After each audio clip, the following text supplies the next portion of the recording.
Good evening, everybody. It is I, Jesse Jammy, your virtual resident of the internet, and today we are here playing the Ace Attorney Chronicles. Yes, there we go. There we go. Oh, well, no, sorry. We're playing the Ace Attorney Investigations Chronicles. Yes. So I have phone got notification for Twitter. Only read the title and immediately stopped. What kind of fan fiction are we repeating tonight?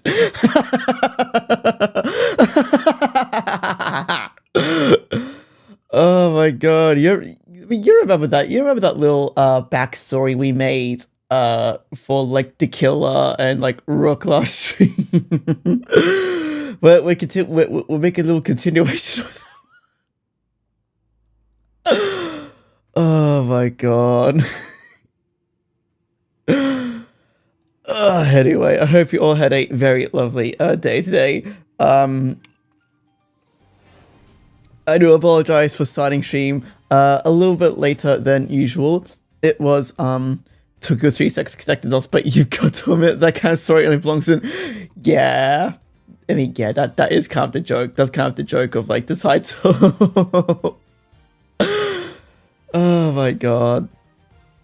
But yes, yeah, the reason why stream starting 15 minutes later than usual was because I didn't have my dinner till like pretty late in the evening, and my kitchen was in a little bit of a mess, so I decided to clean it up before I decided to make anything. But yeah. Ooh, sorry. But yeah, I think we're like maybe halfway through episode 1. We're on the second game, by the way, just to like everyone know. But yeah, I think we're like halfway through, so we should still be able to get a good stream out of it. Yeah, other than that, I spent today sorting out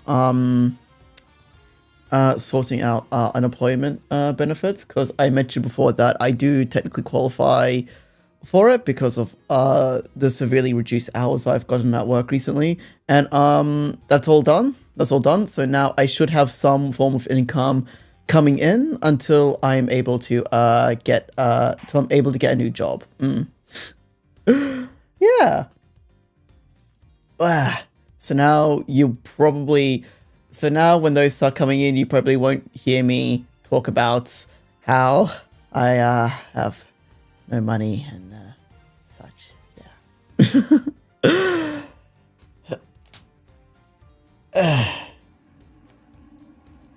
So I quit. I'm going to be quitting very soon. I haven't quit just yet, because how it works here is that like if you work casual, which is what I do, and your hours have been significantly cut to the point where you're getting like less than like 10 hours a week, you can actually start like applying for like unemployment stuff. And since that's basically been happening for like the past like 3 to 4 months, I'm like, yeah, might as well. But yeah, I am gonna be quitting like very soon. I'm gonna be quitting that job like very soon, because I'm gonna be honest. I'm not gonna say anything too much, because I still think it's probably the best idea not to. But things do seem to be going very much like downhill at that place, so there's a very good chance that like there's probably a good chance that like it's probably never gonna like be back to what it was before. So yeah. But yeah, starting next month I should be getting like all that stuff, so yeah. Alright. I think we already read through all this, didn't we? Oh, sorry, alright, there we go. Alright, sweet. But yes, yeah, I think over like the next 2 weeks, I think that is going to end up being like my main focus. Getting like a new job. Like I'm even like contemplating, like, do I maybe this is not bound by no legal issues. Fuck that place. Yes, you're more than free to like say whatever you want about that place. I don't think. I think since technically I'm anonymous, like I won't get in any. I won't get in any trouble because like no one there knows no one there knows I stream, and like as long as I'm not like uploading to, like TikTok and YouTube, I should be fine. But still, it's kind of one of those things where it's better to be safe than sorry. But yeah. I don't know. We'll see how I'm feeling. Maybe who knows? Maybe like later in the stream, or like maybe like on Sunday stream, I'll like start going a big tangent about the problems that place has. Anyway, how many times have we faced a situation like this in the courtroom? Oh, you've confronted the lies of the witnesses and countered the arguments of the lawyers. Has the critical evidence always been laid at your feet? No. And yet, you always got the truth of the situation in the end. With your greatest weapon of all, your words.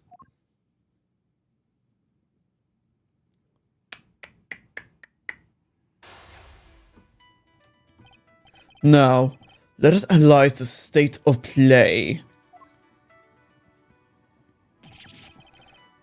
Begone, prudy persecutor, or do you dare defy the direct orders of our president? He's not going to listen. He clearly means to drown out any objections by means of pure rhetorical force. When an opponent is on the offensive, the best thing I could do is bide my time and wait for an opening. Do we miss any context? Who was he talking to? Is he schizo? So if I remember correctly, so this guy, the president of Zhengfa, wants us off the plane, even though this has like even though this is like the direct place where we can get like all the evidence we can for the murder. Yeah, we were only here because the killer was threatening one of the bodyguards. But since the killer left, he's like, no, now you need to fucking leave. As he himself said, he's head of a state, a seasoned politician. He won't open himself up to attack easily. I can't let him bully me into submission. I have to stay calm and alert. If I can read his movements and expressions correctly, I may be able to find my moment. Movements and expressions. My first aim should be to find out why he's insisting that Zhengfa take over the case. The board is set. Time to make my opening gambit. Oh boy. I've never won a game of chess, so this is going to be interesting. Mind chess. Commence! Could you at least explain to me why I'm off the case? Imbecile! Cease your insolent jabbing! I need not explain myself to you. My reasons are my own, and they are none of your concern. If I want to take this any further, I'll need a clue of some kind. Let me try another tack for now. Please, about the case. Did I give you permission to speak? No! 1,000 times no! Bide my time. I am the leader of Zhengfa. I have no time for your insolent backchat. I was simply hoping to confirm one basic fact. You say the investigation will now be assigned to your national police force? I do. Now enough of your pointless questions.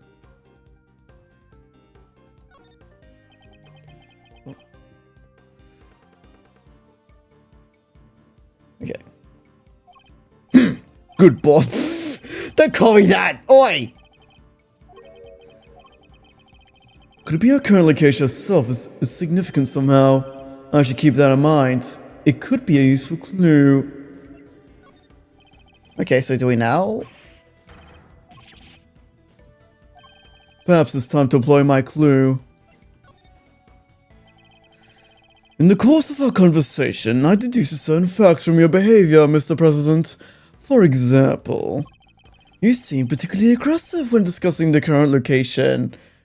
Goodbye. Wow, is that it? Are you... Wow, are you really into... Oh my god, wait, I just realized he looks like Ganondorf. Oh my fucking god, he looks like Ganondorf. What the fuck? He looks like a human Ganondorf. Oh my god. You smarmy smart, Alec. Yeah, I'm smart. As you said yourself, the presidential plane is the sovereign territory of Zhengfa. And from that, I can infer that you believe the rules are extraterritorial apply inside here. Is that correct? Enough! Cease your objectionable whining!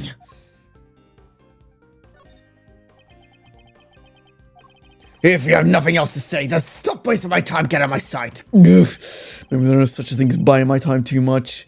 But look at his chest too much. He's animated so smoothly. I've been trying not to look. Ugh. Explains to me why I'm off the case. Look. I mean, they did say pay attention to his facial expressions and movements, so... I'm just doing what the game's telling me. I'm just gonna do what the game's telling me.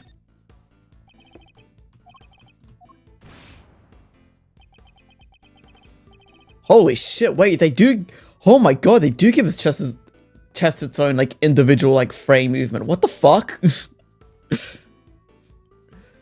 Like, the shoulders I understand, but why the chest?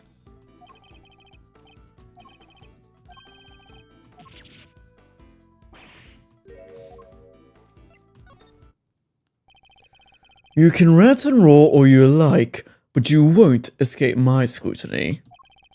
It was unmistakable. The moment I mentioned extraterritoriality, you became visibly agitated.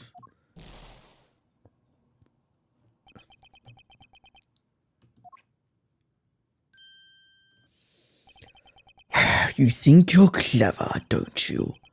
Let me answer your little question. Edrev now looks so plain compared to Hercules over here.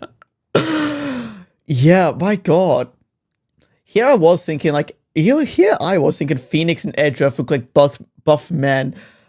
But their muscles don't even show through their fucking, like, suit vest. Like, bro, he is wearing a shirt, a bulletproof vest, and a suit jacket. Probably maybe even, like, more. And his muscles are still... How... Jesus Christ, how much does he bench? My fucking Christ. It's true. Extraterritoriality applies. Your laws mean nothing here. And why does that matter, you ask? It matters because it means you are powerless. You have neither influence nor authority here. Interesting. So the extraterritoriality issue does have something to do with all this. Let's dig a little deeper in that claim to the plane's sovereign territory, shall we? Oh, wait a minute. He's so big that XXXL is still tight on him. Bro. Oh my god. Oh my god. That's how I'm trying to be, honestly. That's how big I'm trying to get, like, honestly.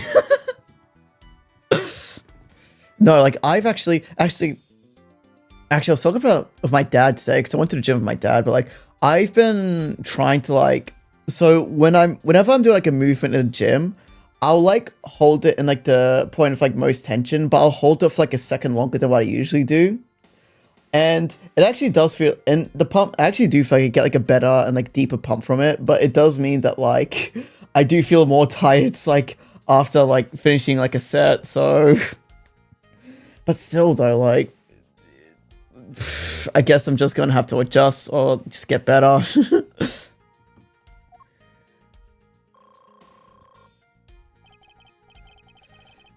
Okay, but my guess is what's happened, right?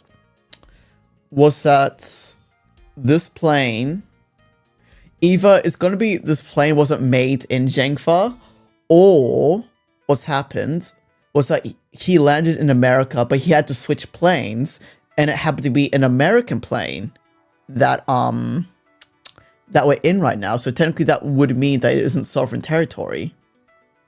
This next we will surely decide a victor. He may be the president, but nobody's untouchable. I just have to find the right angle of attack. Oh. Surely you see that you've overplayed your hands. Nobody asked for your opinion. You need only obey me, nothing else.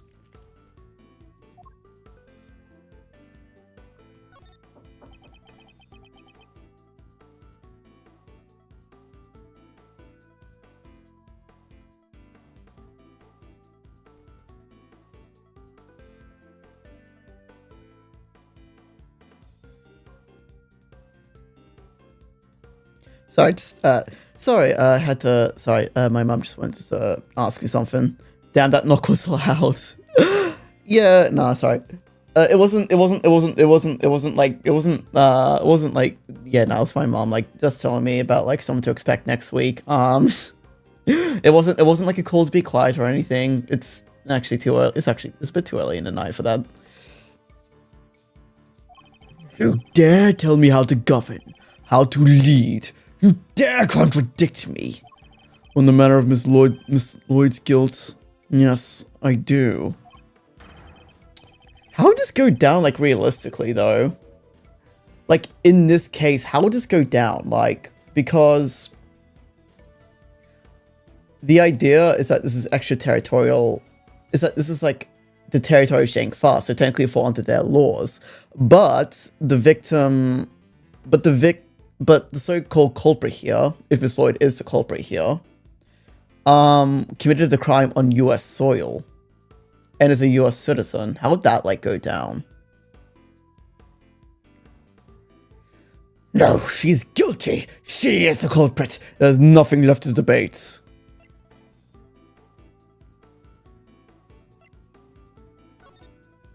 Who else could have fired from the outside the plane? There's no other viable suspect. Fascinating. It would depend, but if I remember correctly, she will be trialed in both. Okay, right. So he claims that Miss Lloyd fired from the outside of the plane. From outside the plane? This could be a vital clue. You believe that extraterritoriality applies here, but can you prove it? Do you even understand what you are asking? Of course. If I didn't, I wouldn't ask it. Have you no shame? Calling into question the good word of one such as myself? I mean, there are plenty of presidents who say that they are good, but I mean, anyway, that'd be ashamed of. I have no more time for this. You clearly cannot be safe from your own foolishness. You needn't worry about me. I'm not the one who needs saving. That'll be Miss Lloyd, the woman who's been wrongfully accused of this crime. Your chivalry is admirable, but it changes nothing. The right to extraterritoriality cannot be denied. This is Shangfa. Time to deploy my clue.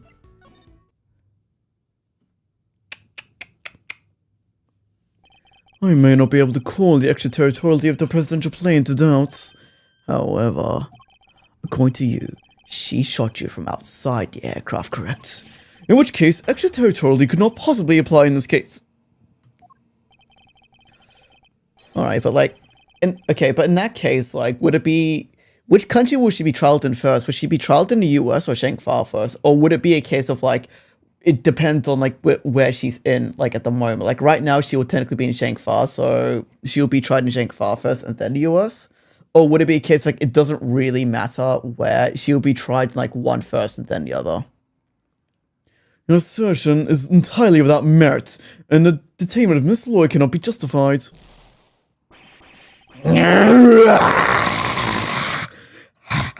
How could I have bested by a mere prosecutor? But I am the president! The president! Checkmate.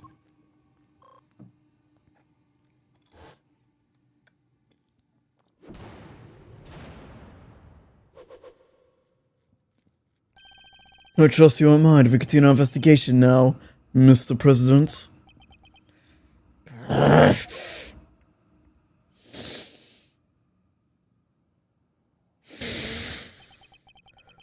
I hereby officially and unreservedly confer my approval.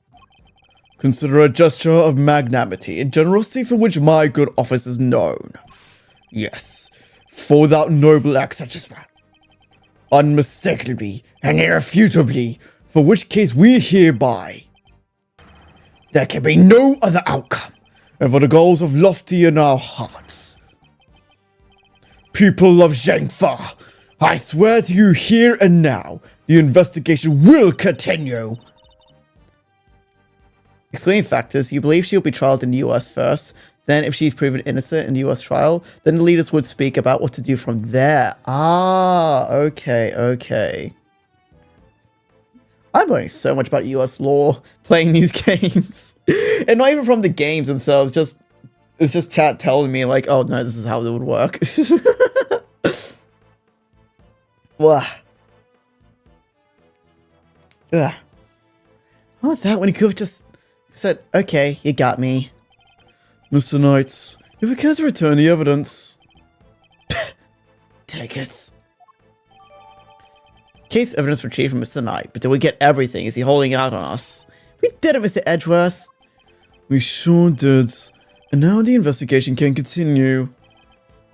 Whatever. Enjoy your pocket full of pawns.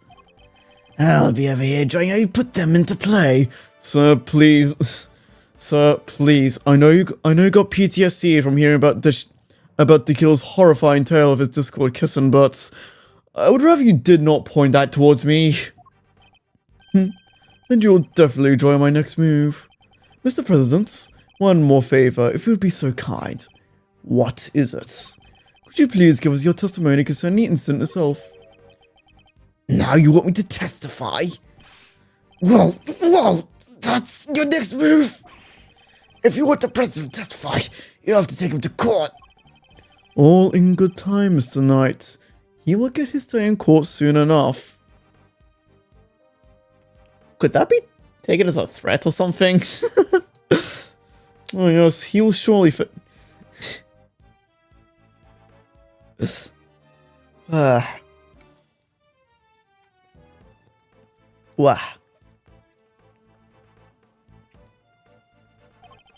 But if a person of interest refuses to cooperate in the investigative stage of the process, they are obligated to provide a detailed justification as for their reasons to do so.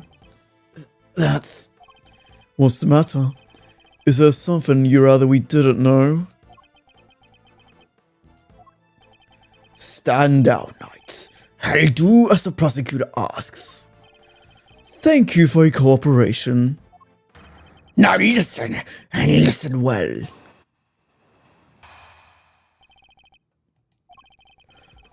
Where was I when the incident occurred? The stage, of course. Suddenly, Rock and I jumped in front of me. Then, bang! A shot rang out of the plane. Unblemished balloon of red exploded nearby. No, not hesitate for a moment. My bodyguards tried to escort me to the safety of my plane.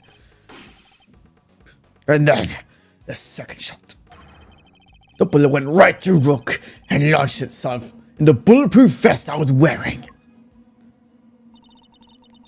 Guess look at it one way, the president is also a victim here. Yes, the victim of attempted assassination.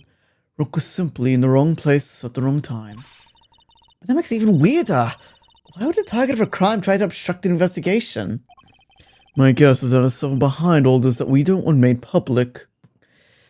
That's what I'm trying to figure out, because the killer was able to, like, figure it out from, like, all the information we had so far. Like, so I'm wondering, like, is this, like, something where, like, is this a case...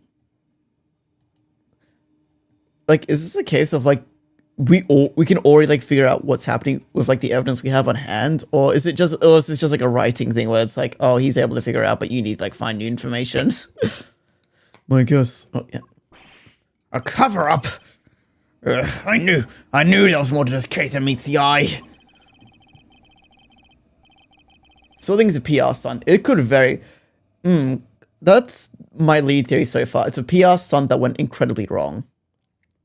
Either that, or he wants to use it as like justification to like be granted like more powers in Zhengfa. Like for the sake, like with the justification being like I nearly got shot, so I need to have more authority and power over the country to for my own protection and safety, to crack down on insurgents and such.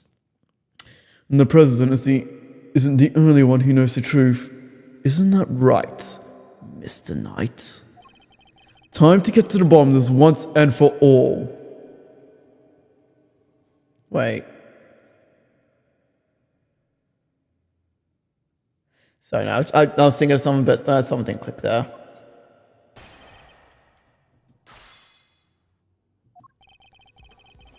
I almost died. Need a nuke, need a nuke in my back pocket. Yeah, basically. It's like, but Mr. President, sir, that was a foreign country, not here.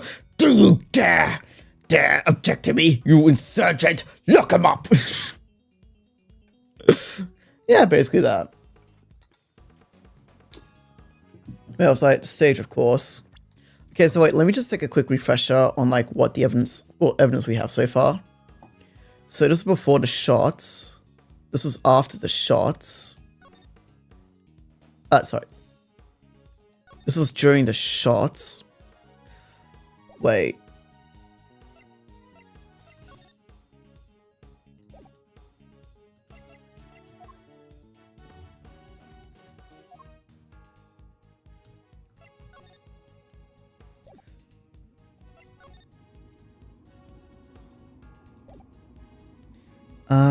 Sorry.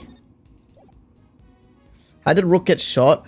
So when the first shot went out, Rook and Knight got in front of the president.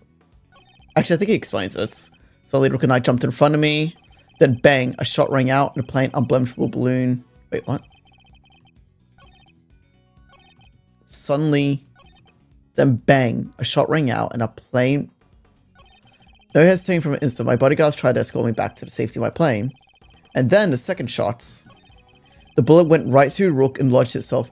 Yeah, so the claim is that Rook got shot with the second shot, and it went through him and into the president. Also, Jesus fucking Christ, his bicep. Holy shit, he is looking at things so... I mean, in all fairness, if I have biceps like this big, I would be flexing all the fucking time too, and just looking at it like, yeah. Yeah. Nothing he's saying seems off base. Guy's a victim here. Wouldn't make much sense for him to lie to us, you know. Yes, we gotta see me sound it. No, one of the things he says clearly wrong. Think back to the scene of the crime. Huh? Did we miss something? Alright, let me see the evidence again. Okay, so we need to present evidence.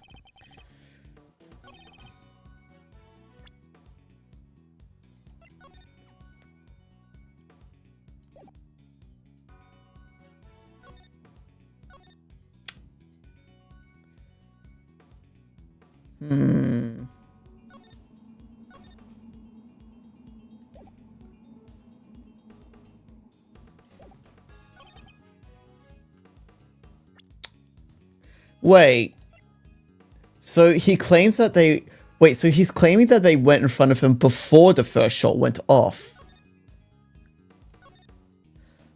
But with the evidence we have here, it shows they went in front of him after the first shot went off, right? Not only that, but... No, wait. Oh, wait, but then there would have been a hole in the flag, remember? Because there was a bullet hole there. A shot ring out plane. Okay, no, that wasn't it.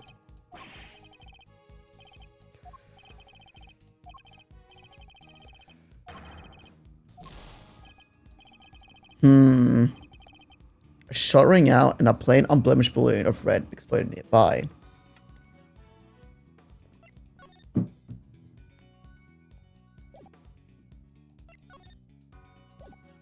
So wasn't that...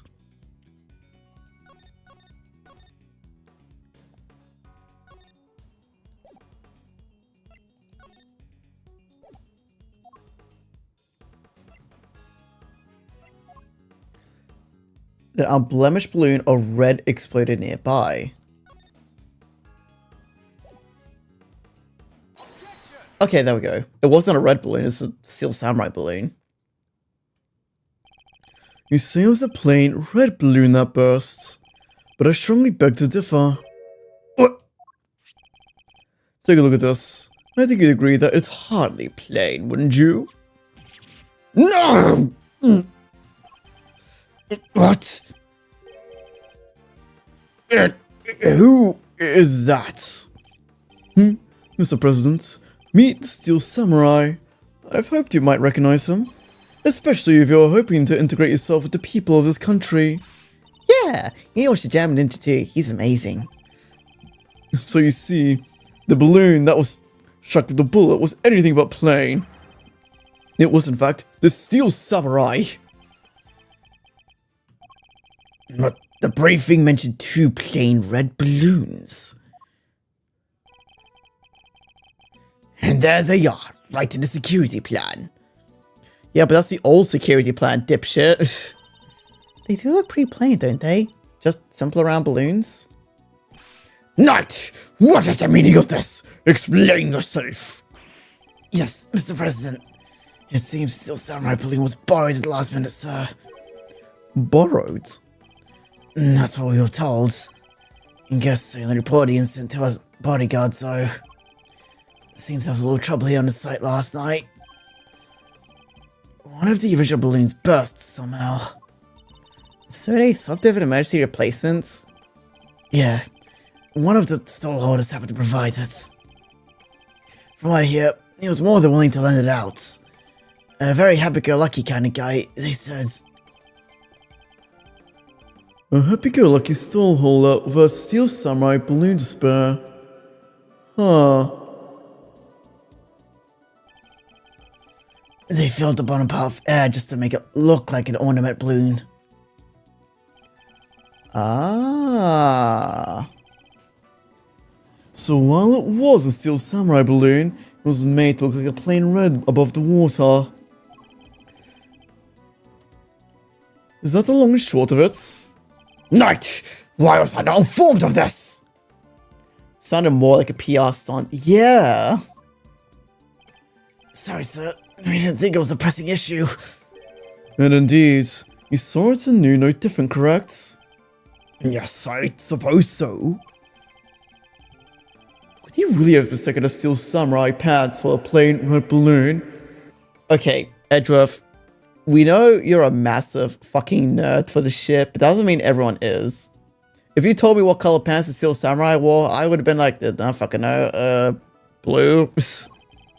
Still, Mr. President, I struggle to see how you wouldn't have noticed something different about the balloon. Of course! What was that outburst for? Now I remember. I could barely see the balloon. You couldn't see it? That's right. The wind was blowing too hard. Now the funny thing, this wouldn't prove anything for his case, since the President's eyes, yeah, like that's what I'm thinking, like not gonna lie, I was waiting for like either him or Knight being like, okay, what does that have to do with anything? Like, okay, so the balloon wasn't, okay, so it was a Steel Samurai balloon, and we only used the red part of it, so of course he's gonna think it's a red balloon. Of course he's gonna say red balloon. What? This was a waste of time.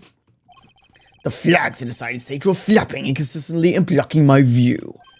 Is that so? Yes, those 2 flags were being blown back towards me. There would have been a strong wind blowing right around the time of the incident. Strong enough to blow the flags in such a fashion.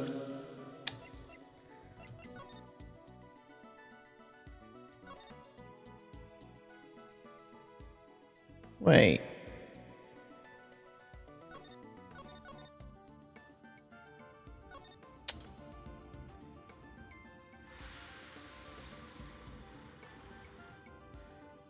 Wait, would this be blowing, like, next to him, or... Wait, what direction would this be blowing? Because he's claiming they're being blown north, but would this be, like, west? Also, he's saying that this moment occurred like, wait. Was I conflicted anyway without understanding of the case? Yes? Thank you, Mr. President. Your testimony has revealed yet another contradiction. It has? Yes, a contradiction that could turn this entire case on its head. When I arrived at the scene, the wind had died down, and the flags are resting calmly for the most part. But if the wind had previously been blowing the flags as the president described, flag already had a, I guess, a certain piece of evidence suddenly takes on a very different meaning. Which piece of evidence contradicts the stated conditions of the stage of the incident? The stated conditions of the stage.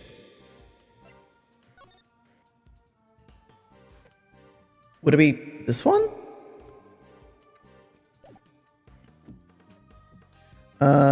Two shots fired from the left side spectator area. Okay. Earlier, we deduced the bullets that struck the steel samurai balloon. And the bullet that passed through the flag were the one and the same. From these two things, we further deduced the trajectory the bullet may have taken. And we concluded that our shooter must have fired from the left side of the spectator area. But if the flag were blowing as the president describes, our conclusion becomes quite different. No way! If the flags are pointed in the other direction... Exactly. Our trajectory changes up completely. And if we trace the trajectory back to the source, we can ascertain who fired that shot. It was Knight. Yeah, it would have been Knight. Wait, but Knight can't look... Wait, but then, wait. But Knight can't look to his left, so that's the issue there. Yes, I know. We may not understand the reasoning why, but it could only have been one person who did it.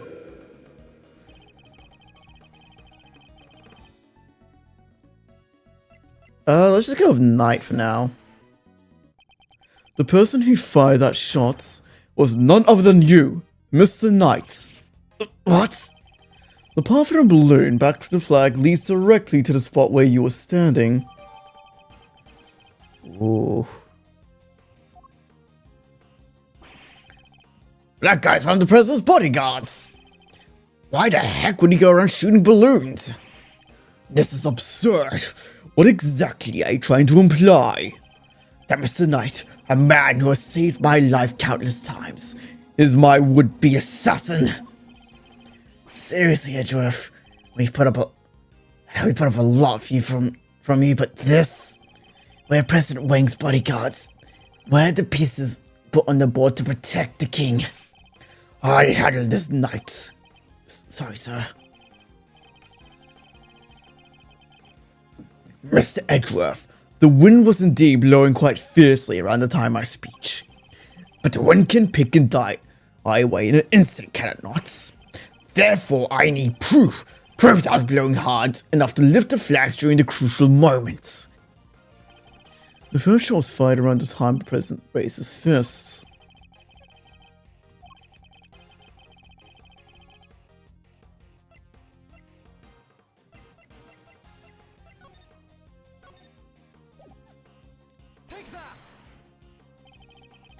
Where it got the pit, yeah. Your proof is in this picture right here. This should be good. Which picture? Where? We could see which way the flag was really blowing right here. Yeah. Well, do you deny that clearly shows the flag? There we have it. Proof that it was blowing towards you at the moment of the shooting. So that makes that pal over there did shoot the balloon? Making him the assassin? Mr. Knight. Mr. Knight is not the assassin. He may have shot the balloon, but the president was on the other side of him entirely. Therefore, he can't have been aiming at his boss. Yeah, besides, why would I ever shoot the balloon? That would have been the point. And watch how you answer, or I might aim for something else next. Something else next? So you were aiming at something, There was a point. I'm sure of it. If I could figure out what it is, perhaps I could finally put this whole conundrum to rest. Mr. Knight definitely shot the balloon. The fact alone changes everything about this case.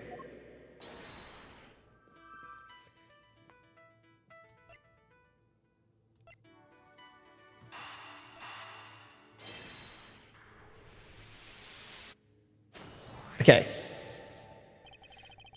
Why did Knight's assigned position change? I told you, I can't turn my neck to the right. Could only cover the president's left side. So I wound up moving to the right side. Oh wait, it was right. Oh wait, no, sorry, it was the right side. He couldn't turn his head to. But is that the only reason? Let's suppose that the plan hadn't changed, that Knight remained posted to the left. Given that he was unable to turn his head to the right, would he have even be able to shoot the balloon closest to him? Could it be that the security plan was changed for the express purpose of popping one of the balloons? And if we suppose that to be the case, the two plans are different. The two plans are different. Was the security detail reorganized at some point? Yeah, it made some last minute changes yesterday. President's orders. That's right. The president was the one who ordered the change.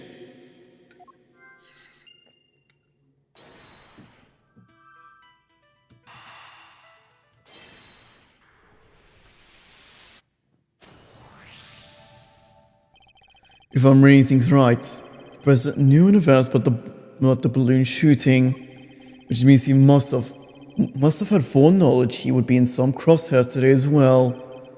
If that's true, then everything else that's been bothering me falls neatly into place. How did the shooter get a gun of such heavy security? And why would they then carry out the shooting wearing such a conspicuous item of clothing? And why use a laser sight that will give away the location in an instant? And how does the president suffer no injuries at all, despite a direct hit to his vest? These are questions that Knight and the president don't want us to consider. That there is only one possible reason for Mr. Knight to have fired his gun. To create the illusion of an assassination attempt. What? Huh? Idiots. You do understand what you're saying. Oh, I understand all too well. I understand everything now. Most of all, I understand why you're so keen to take the investigation out of my hands, Mr. President. You want your real plans to remain hidden. How dare you speak to me that way? This is some sort of sick joke. Oh, it's no joke, I assure you. It's simply the truth, as revealed by careful application of logic and reasoning. Nothing more. The first shot was fired by Mr. Knight with the specific intention of hitting the balloon. Some of the gunfire and the bursting of the balloon were guaranteed to cause a panic. And then he fired again. He did? Yes, he fired 2 bullets, one of which aimed for the balloon. As for why he did so, it's because the second shot was designed to create the impression that the president had been hit. So then, what's the deal with the one in the vest? I'm willing to bet that bullet was planted there long before the shooting even occurred. So it was a fucking PR stunt, we were right!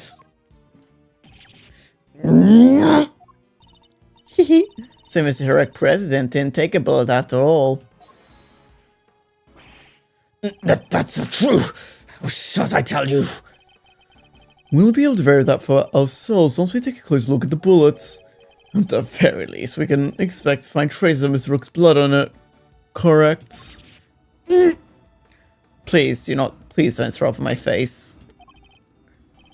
absolutely safe. You found a shooter in the photograph, the person of the red hood.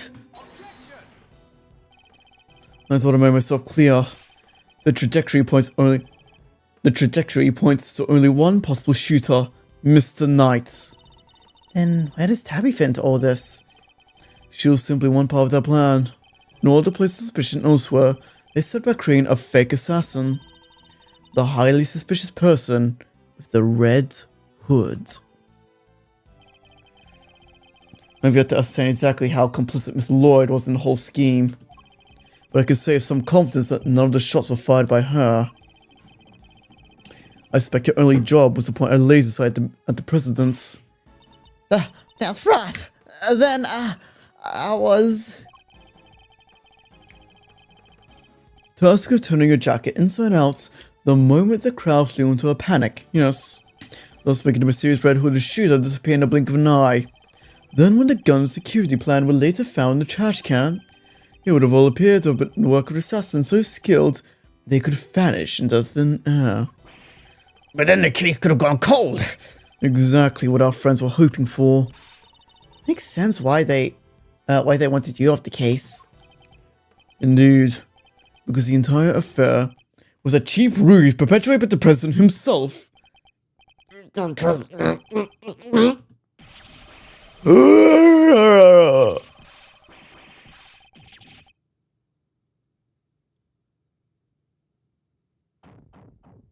Oh. Oh.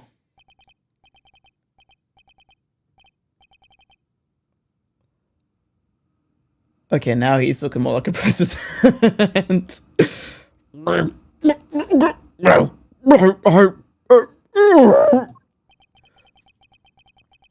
The president mask has well and truly slipped. In a minute, the entire assassination was a lie, wasn't it? The stupid prosecutor is supposed to sign you. How could I let this happen? Oh, that was his voice? Oh. That's enough. That's enough, Edgeworth. Yeah, I don't know how I feel about that. Mr. Knight! Sorry, but I'm speaking with the president right now. Yeah, well, I'm doing my job as a knight of protecting my king.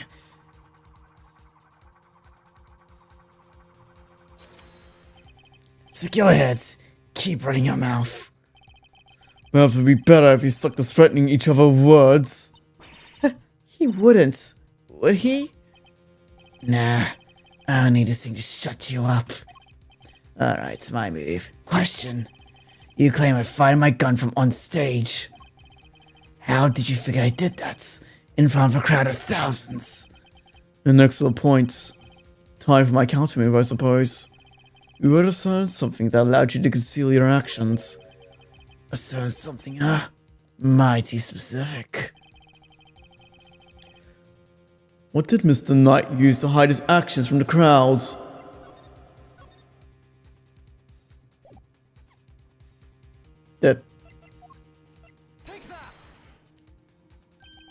My attaché case. Yes, take a look at case photograph. Your right hand is completely obscured by the case. At the very moment this picture was taken, you were firing your gun. In such a way you wouldn't be detected. You don't like to let the facts get in the way of good theory, do you, Edgeworth? Shame you didn't seem to have noticed. Noticed what? That the theories you all have, conjectures, nothing more. The flag was billowing in precisely the right moments. I hit my gun with my attaché case. We changed security plan because I couldn't turn my head. It's all just speculation. Circumstantial evidence at best. You can't prove any of it. Ugh. If you at least had the bullet that burst the balloon, you might have scrapped credibility. Imagine You could have run forensics to see if I was touched by a gun. But no. The bullet's at the bottom of the lake. You're gonna go dredge it up? I hate to say, but he's right. I don't have anything concrete. I thought not. Maybe now you can shut your mouth.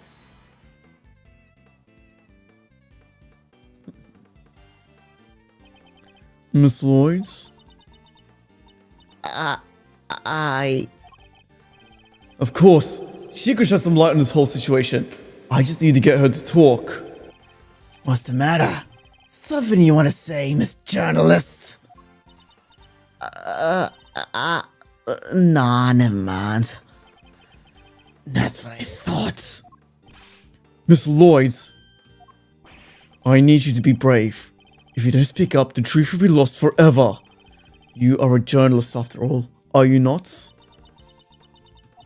Dang it, I can't stay quiet any longer. Hey, you understand what you're doing here, right? Acting carefully before opening your mouth of yours.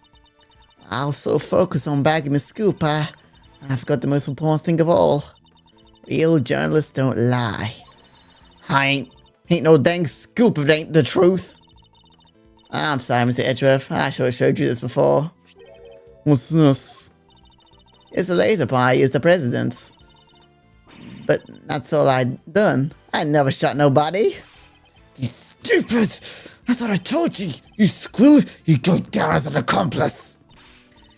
It was him. He told me to do it. I was at Zhengfa's embassy, sniffing out a story like I told you. This was 3 days back. He comes out of the blue and just starts talking. Help me, and I'll get you an exclusive access to the president. That kind of stuff. What about the gun that was in the trash can? That I don't know nothing about. I swear it. All he told me. That's interesting, because I heard. Oh, but wait, was that jacket given to her by Knight? Or was that just a jacket she always owned? Because the jacket is like the same brand as the bag. What's to wear a jacket of a red hood and the point that they're pointed at the president? I never thought for a minute it'd blow my face so bad. I'm sorry. Truly, I am. Thank you, Miss Lloyds. I'd like you to testify to that effect when this goes to trial. It ought to go a long way towards proving the assassination was a sham. Ugh! What's wrong with you people? Did you know what's good for you? My sympathies, Mr. Knight. Had you successfully moved from the case you intended, perhaps then you have kept your pawn quiet, So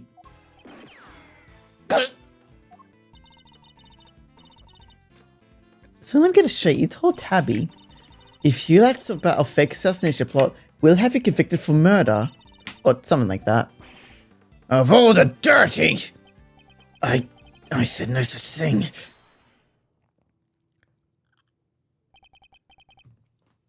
President Wang? Give it up, right. This time became clean. It's our only choice. So, Mr. President, you admit it. You admit there was a plot to fake an assassination on the embassy. I do. I'm sorry. But why? Why do something like that? My popularity is pulling the way back home. I thought surviving an attempt to my life might give me the boost I needed. I know what I did was wrong, so yes, it was all lies. All of it. I had to my press and the bullet in the vest, but was planted ahead of time. I wasn't hit by anything today. Interesting they're still giving us evidence. This isn't the end. There's more to this. Not only that, but like...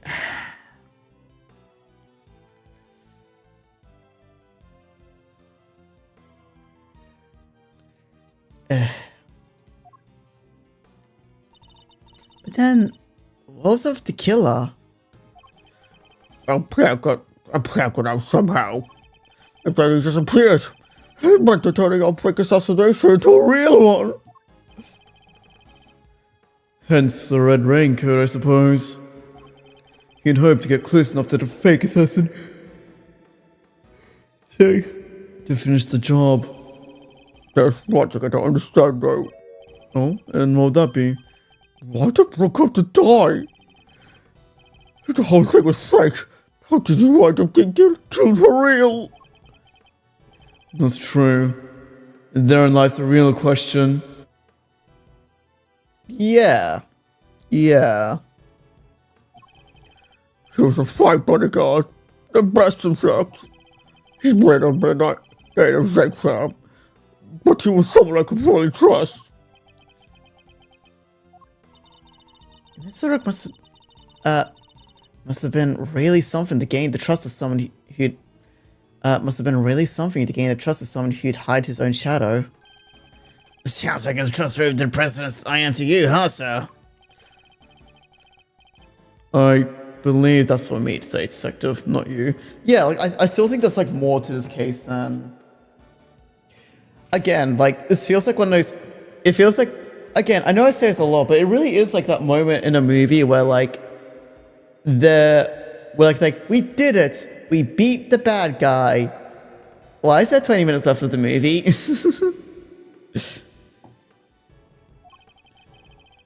Mr. Rook must have known about the plan too, then correct? She was aware of his specific details, so not really. I tried to involve him. He refused. And you would have done well to listen to him. Oh, this is a tragedy. The life of a good man has been wasted. What's so great about him anyway? What's gone into him? He was just another piece in the board. There to protect you. Nothing more. Mr. Knight, how could you? Who was it that actually went along with your plan? Huh, Mr. President? Well, that pious coward backed down when you needed him to step up the most. Well, I value your support too, of course, but... Yeah, maybe. Look, I'm your chief bodyguard now. That's all that matters. And now I'm a spine. And now that the spineless fool Rook is gone, things are gonna change around here. Thanks to me, genius strategist, grandmaster, rightful leader of this team. We're all have ambitions, Knight. But does it seem a little imprudent of you? I mean, wouldn't that be up to the president to decide? Like, bro, can you imagine he went through all this shit to get Rook's position, only for the president to be like, nah, I'm gonna give it to this other person.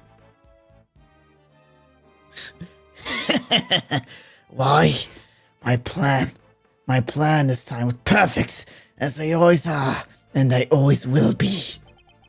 That's quite a statement, especially considering what your perfect plan was an abject failure. Yeah, no thanks to you, and that buffoon Rook. And how exactly was that Mr. Rook's fault?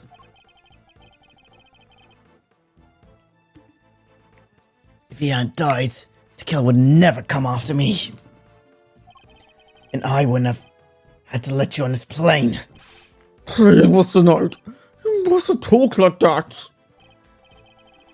Get a cyborg cut off his gun off. Fine. The guy died protecting you, Mr. President. I'm sure that's what he always wanted. But did he die protecting the president? Wait, I thought the whole assassination thing was fake. Oh, come on, do I have to say everything twice?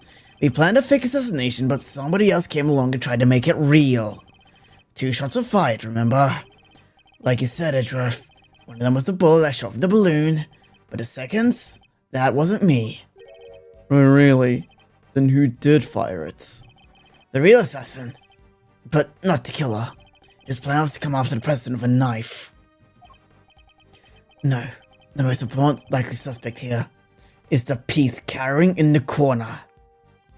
Okay, you're stupid.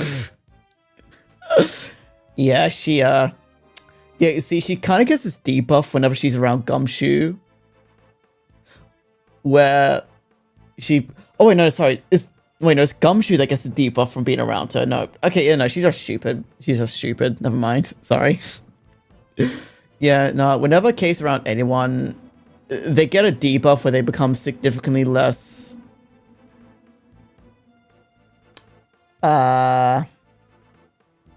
They get less thoughtful. Yeah. Oh, Willie... sorry. Oh, Lily White Queen over there. What? Miss Lloyd? Again with this? I'm not your danged assassin. But is that really true? I, for one, don't believe it. The gun in the trash can. It can only belong to you.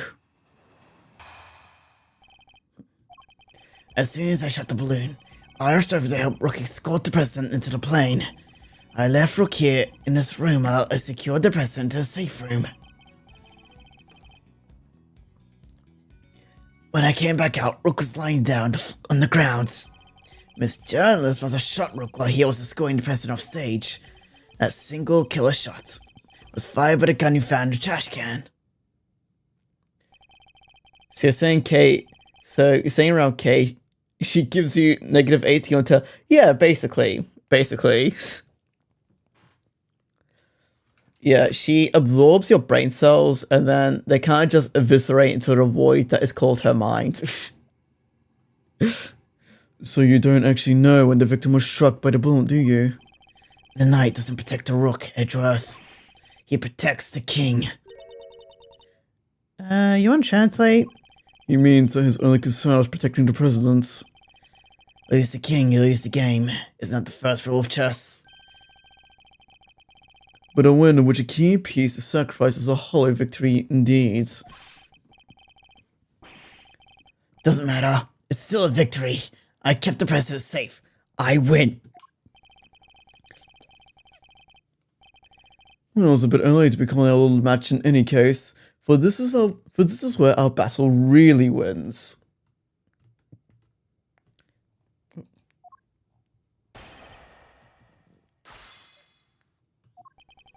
Since I shot the balloon, I rushed over to help Rook escort the president back to the plane. The victim didn't take part in your little plan then, did he? Nope. And we kept it in the dark in the details. So he really thought the president was in danger? But wait, he must have known that the shot came right next to him. Maybe he did. Guess we'll never know. And if we did know, it was a sham. He still had a job to do. He still had to protect his king. And he was able to make a judgment like that in a split second. Impressive. He really is as capable as they say. Not so capable that I couldn't read him like a book. He's the worst kind of chess player. Didn't realize he already lost 10 moves ago. Yeah. Bro, I could probably beat him at chess. I made so no choice but to go along with our little performance. Oh, and he did so diligently. He was really the best of the best, you know. Far better than anyone. Especially some of fucking dumbass low taper fades. And a weird ass yellow mohawk. Not no mean specific, just, you know. Just what I imagine a real dumbass looks like. I left Rook in the room, I'll secure the president in a safe room. Why do that? You and the president both knew the whole thing wasn't real. But it had to seem real. And there were people everywhere. It's not a good look, right? I just found to spot a man who had just been shot at. Hanging out in his plane, sipping grape juice when he didn't have a care in the world. Didn't I already mention that Rook wouldn't go along there? Yeah, like, wait, no, it was the president mentioned that he bought, like, that he first, like, approached, like, Rook with the plan, but he wouldn't go along with it. Who knows? I was in a safe room, like I said. Anyway. Rook was lying down on the ground. Where on the ground exactly? Right where he is now. Middle of the floor. Floor to the outside, and was shut though. Guess the bullet must have hit him before he closed us. Thanks to a little blunder, my whole plan fell apart. Mr. Knight, you mustn't talk that way. He may have kept you safe, Mr. President, but he isn't here now to save your good name. I'd call that dereliction of duty. What would you call it? An honorable try, which is more than what you'd give, I'd say. Sorry, but that's just how it is. Wow, he really has a fucking hate boner for Rook. He was jealous that he was to kill his Discord kids and not his. You liked Knight, did you?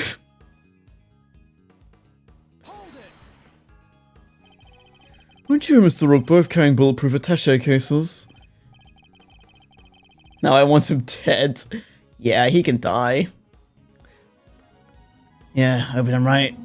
Right after Rook spotted the laser sight, we moved in covering positions and used them to shield the president. And the bullet that hit Mr. Rook traveled through a gap in that defensive shield. Do you really believe Miss Lloyd would be that skilled of a marksperson? Heh, no, she was aiming at the president. That makes her lousy shots. So it was pure coincidence that Mr. Rook was hit. The bullet simply happened to find its way past your attaché case and through the gap in his vest. Seems crazy to me too, but the facts are facts. It was shot in a million. It was a shot in a million, but the shooter hit the bullseye. Proof's in your hands.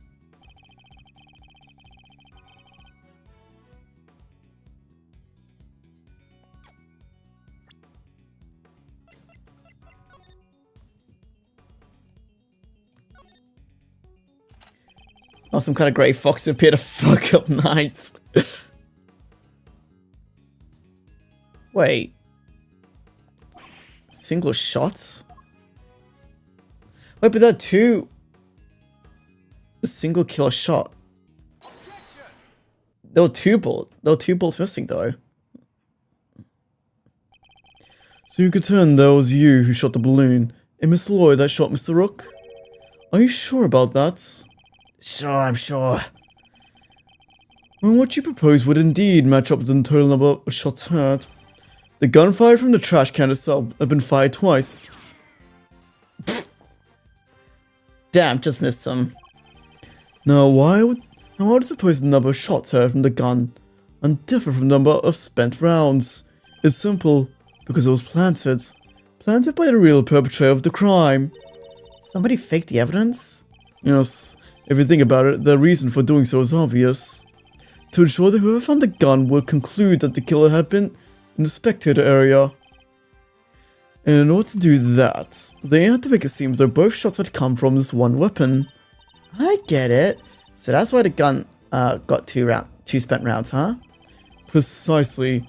As we have already proven, the bullet that burst the balloon came from a different weapon. Just so you know, you're making a reference to metal. Ah, right.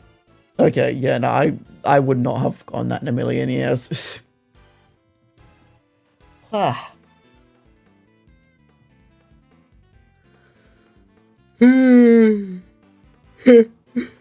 Ugh, pardon me.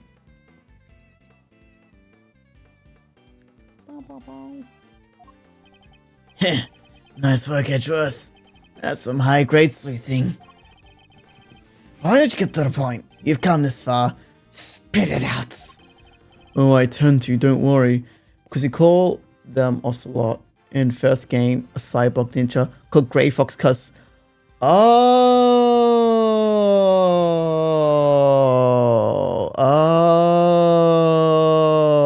Okay.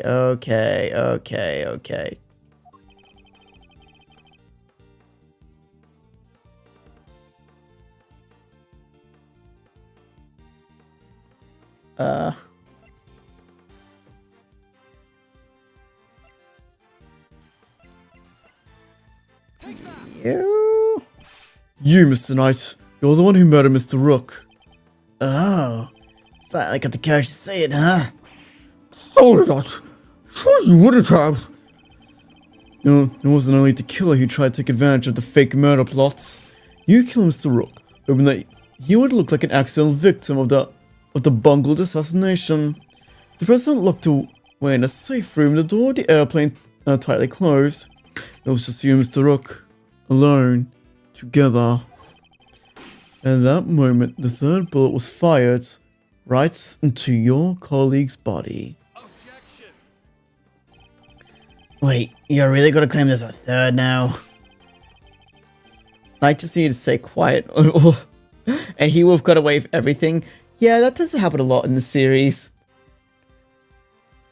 You just said only 2 gunshots were heard. Wanna tell me how that works?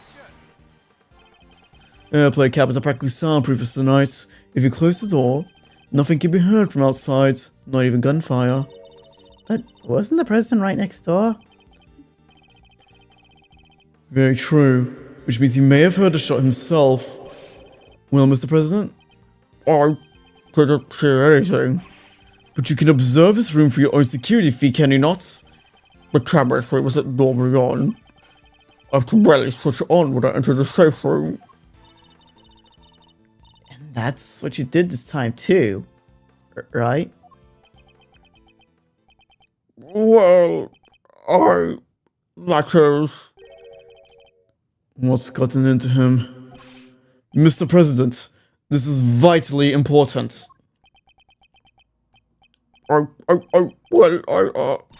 Please, President Wang. Fine, I was busy hiding under the bed, covering my ears. What? You think you knew the whole thing wasn't real? Yes, because I hate the sound of guns. Just the slightest thing of that awful noise, and it's just too much.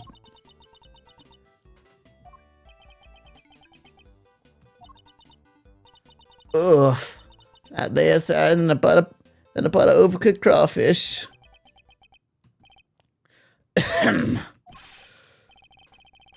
Mr. Knight, you saw the President Wang was cowering beneath the beds. And what's more, you knew from the monitor bank that the security camera for the room had been switched on. You're enjoying the President's character a lot more now. It's definitely a lot more enjoyable and a lot easier to voice too. Which means you knew the circumstances were perfect. I just wonder, how the fuck did he go from that that muscular body? Was it like... was it like that one SpongeBob episode where he got like the inflatable like buff arms or something? Is that what it is? For you to fire the 3rd shot straight at Mr. Rook. Right? How could you? Could you really have betrayed my trust so horribly? You think I killed that old halfwits? You don't trust me much, huh? That is the thanks I get for putting my life in line for you every day. I want to believe you, but... I don't get it. I just don't get it. What is there to doubt here? What? You don't believe the girl over there could have done it? No, Mrs. Gunn isn't the murder weapon. We know that from the number of bullets fired. Yeah, well, how do you know there was a spent bullet from the start? What? Someone could have fired a bullet from that gun yesterday, or the day before. You're digging a grave so much deeper, just suck a dick and be quiet. Yeah, go gobble on the president's dick since you seem to love it so much. Give him that saying glub glub fucking... Give him that saying glub glub. I was gonna go further, but I probably should be quiet about that. Then today, another bullet. The bullet that hit Rook. That's pure speculation, pal, and you know it. Maybe. But can you prove it's not true? Not of any certainty, no. You're nothing of a conclusive proof, so come on. A single piece of evidence, straight through my heart. I dare you. Well, what are you waiting for? There must be something. Wasn't there, Mr. Edgeworth? We can't prove it's Tabby's. Please, Ruffles. I messed up. I know I did. I should have never done what I did. Not even for a scoop. But murder? Nah, that ain't me. Ain't a murderous bone in my body. Hey, what the game says we need to prove that it's true to use it, and then when the opposition says something, we need to prove that it's not true for them to not to use it. Yeah. Yeah, these games are really good at getting on your nerves, whether intentionally or not. Conclusive proof. If only I could prove that Knight's gun is the murder weapon. Wait, perhaps I can. If you at least had a bullet that burst a balloon, you might have scrap credibility. Imagine, could run forensics to see if it matched my gun.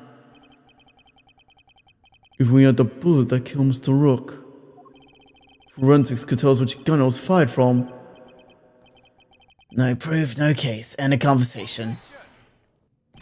Hold it right there. But what now? I'm not gonna claim you do have proof. Of course I do. This ought to be good. Alright, bring it on. Show me this proof of yours. The bullet that killed Mr. Rook is the key to ending our little game. Very well, my conclusive evidence is... not currently in my possession. Alright then, thanks for playing folks, but that's game over. However, it is here in this room. What? As we know, the bullet that killed Mr. Rook passed through his body. But where did it end its journey? Perhaps we could cast our minds back to the earlier conversation. After passing through his body, the bullet that took Mr. Rook's life found itself lodged into the vest. He's right. The president had been wearing that vest. Things could have been a lot worse. But now, of course, we know the so-called assassination attempt was a complete fabrication. The vest was prepared in advance, made to look like it had been hit by a bullet. Which begs the question, where is the real bullets? I like it. That twist. This is good stuff, Edra. Come on then, don't keep us in suspense.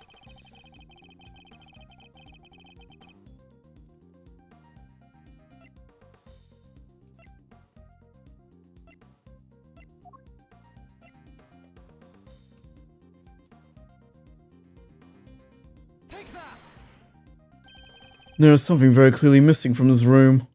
Yes, Bros give some common sense. Take a look at the bank security monitors. Oh! I see you've come on, Mr. President. Splendid. There are screens here showing views from all around the airplane, inside and out. The only external angle not covered is the right-hand side of the aircraft. And that's because one of the monitors is missing. There was a monitor in our space previously, wasn't there, Mr. President? There was. Although, do have a precious all there now, though. It appears someone's vain attempt to hide what was obviously lacking. But where did it go, and why? And why is easy enough to answer? Because it was struck by a bullet. For if we were to believe the bullet in the vest was the real deal, then anything that hinted the existence of another bullet had to be removed. So, where did the missing monitor go? Where indeed? I believe it's been somewhere on this plane. After all, where? There wouldn't have been time to dispose of it outside the aircraft. Detective Gumshoe, conduct a search if you would. Right away, sir. Mr. President, extraterritoriality, remember? I have no objection to search. Please, go ahead. If you help us to get the truth behind that Mr. Rook, I will not stand in your way. What are you... I can't believe this! Rook this, Rook that! Should you ever think about anything else? The search has been authorized, Detective, if you wouldn't mind. Sir, found the monitor. Excellent work. Now go ahead and extract the bullets. Let's see if I put my hand in here and just... Come on, got it! Well, look at that. Blood. This bullet that killed Mr. Rook. There's no doubt about it. Time for the assassin to appear and take revenge for his Discord kitten.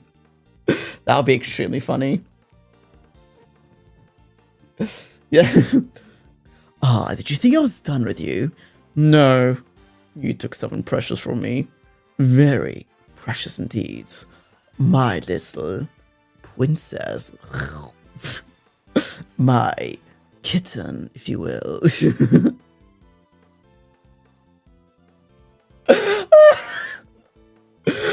Oh, I'm having way too much fun with this. And there you have it, Mr. Knight. The single piece of evidence you requested. Straight through your heart.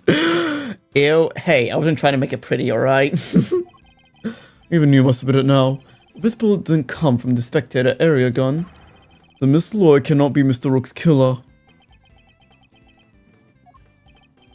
What? No pithy comeback? Detective, have forensics analyze the bullet for striations to compare them to the gun we found. Yes, sir. Look at the evidence you need. You can count on it.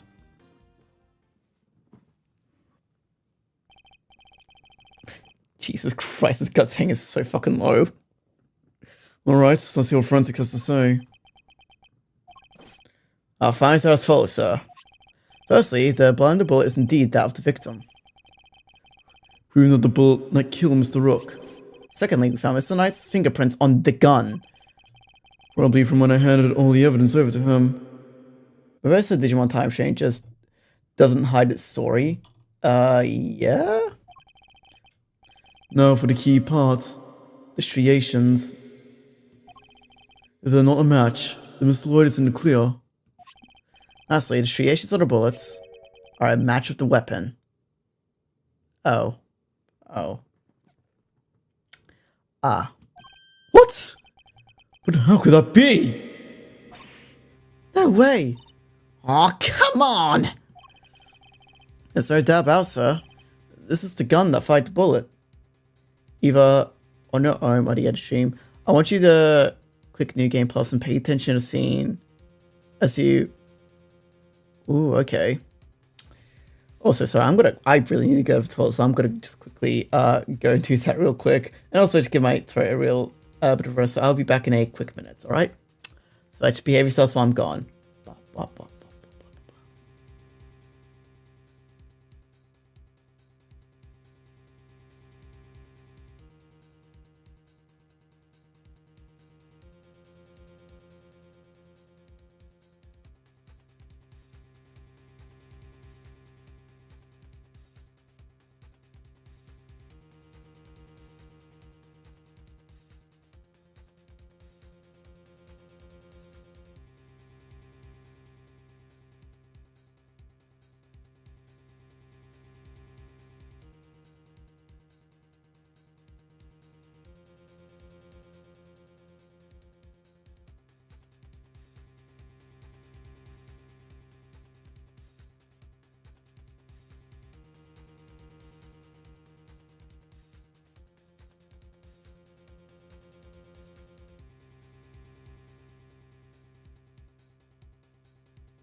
Okay, I'm back. Sorry. Ugh. So there was a lot more in there than I thought there would be. Anyway, bop, bop, bop, bop, bop. There we go. Oh, why am I so high up? Actually, wait. Maybe just move in real quick. There we go. Okay. And get rid of this. How? Well, isn't that something? Conclusive proof that I was right. What's the matter? You didn't think you had me back to the corner, did you? Guess you misread the boards.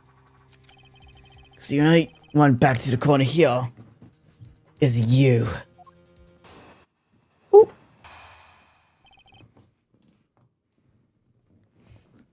Knight's counter. There's no denying it. Forensic proof that the gun and the bullet are a match. The bullet that killed Rook and fired from the gun you found in the spectator area. So you pulled the trigger. Gotta be me, I was up on stage. Which leaves your little friend.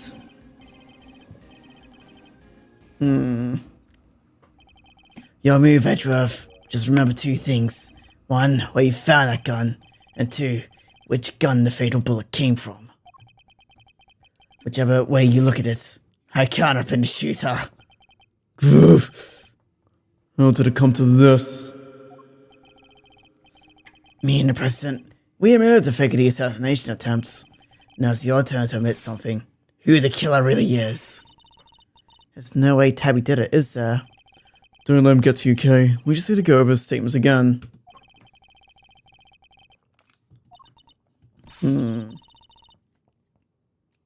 Like, didn't you establish that the gun in the trash can and the one in your hand are the exact same? Yeah, like that's the thing. Like they're exact same. They're the exact same model.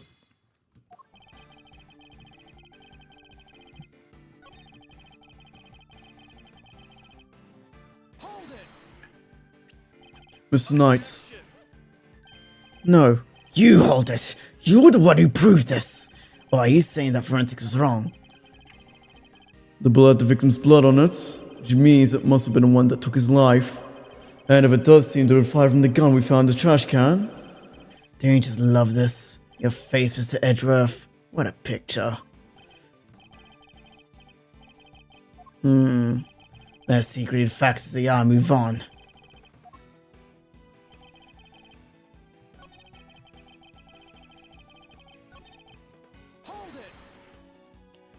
Yes, who indeed? Still can't bring yourself to admit the truth, huh? I get it. I was in your shoes just a few minutes ago. You would solve some of these cases so quickly. Yeah, you really would have. Sorry, it's not a laughing matter, I know. But we both know who really did shoot someone, don't we? Yeah, you.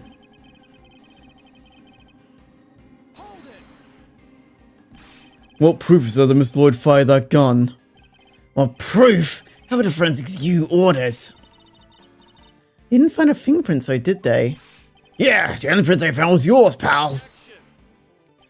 From when I confiscated the evidence, probably. Anyway, say it wasn't Miss Journalist, who was it? Because it can't have been me. Your investigations put the shooter in the spectator area, didn't it? Goof. Are you ready to admit it yet? All the evidence points in the direction.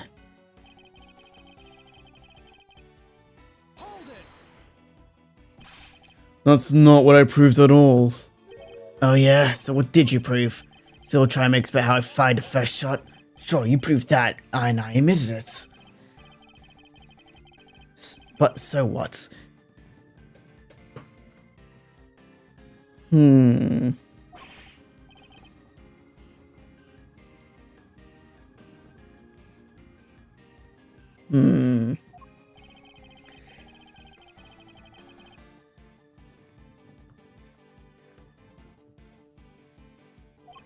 No, your job is solving attempted assassination, nothing else. I'll decide what my job is, thank you very much. You don't have to tell me what to do. Oh sure, let the trailer go cold while you flip your wig. Or who gets to say what to who. Or you can finally do the right thing and admit.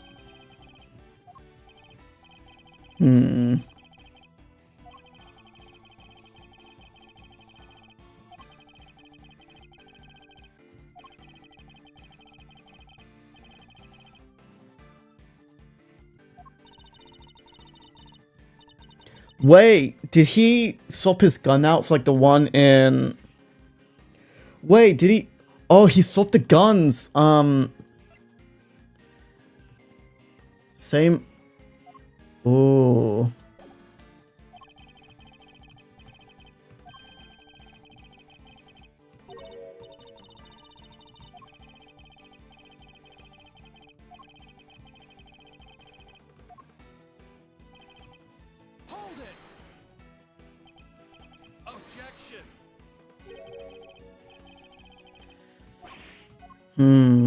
Okay, so we pressed on every argument, so we need to present evidence then.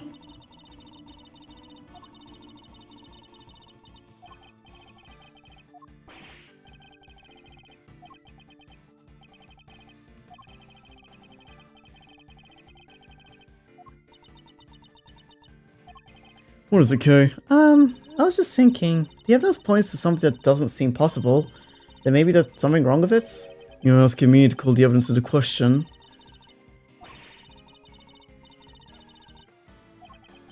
You seem very sure about this. Can't I create use intuition? Intuition, huh? She could be right. I simply don't believe Miss Lloyd to be a malicious liar, which means... As someone who believes the evidence is everything in court, the irony is not lost to me, but... I want to call a piece of evidence into question. It would have to be... Something untoward is going on here. It would have to involve the weapon, not the bullets. After all, we only just recovered the bullet a little while ago. Furthermore, we know Mr. Knight had an opportunity to handle the gun. Now hand over the evidence you have gathered. I remove yourself from this play.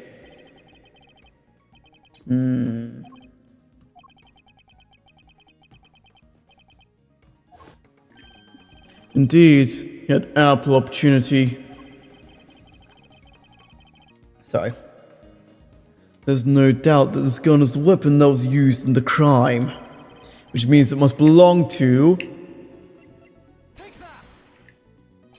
The gun belongs to Mr. Knight. He switched them around. That has to be it.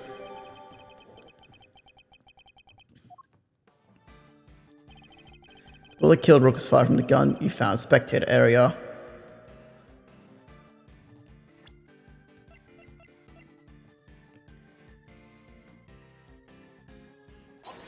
There we go. Admit it. You switched the guns, didn't you, Mr. Knight? That's how the markings matched the weapon in question. It was yours all along. Heh. An intriguing move there, Edgeworth. And... You must have made a switch when I handed over the evidence. While I was busy trying to make a case for the remaining on the investigation. You took the laser sight from the gun we found in the trash can and put it on your own. Then, not long afterwards, you handed that gun back to me instead of the one we found. I did, huh? You think I somehow knew you'd find, let alone run forensics in a bullet sometime in the future? That's so strange. You're a chess player after all. A man, and well used to thinking several moves ahead.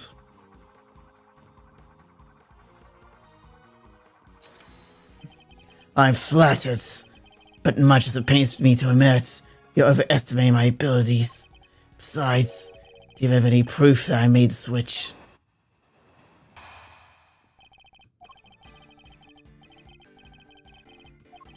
And look, there's a laser sight attached. So we look at the cylinder, 2 spent bullets, just what we expect to see.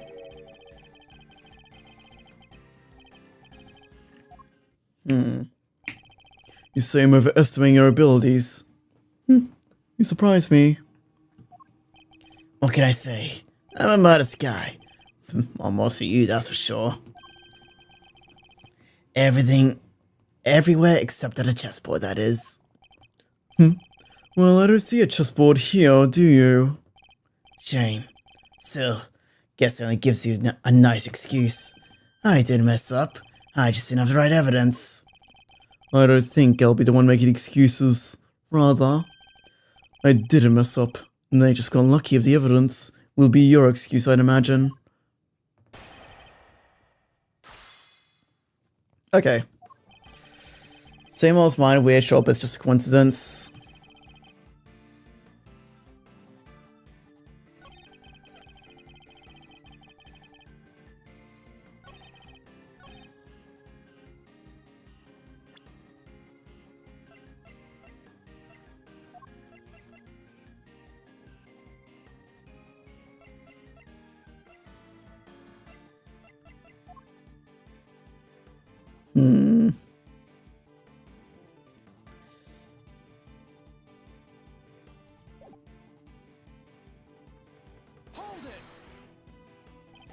I've been meaning to ask, actually. What about your own weapon? How many spent bullets in your cylinder? This old girl here. Oh no. He emptied the cylinder, remember? I let loose a few rounds earlier, as you saw.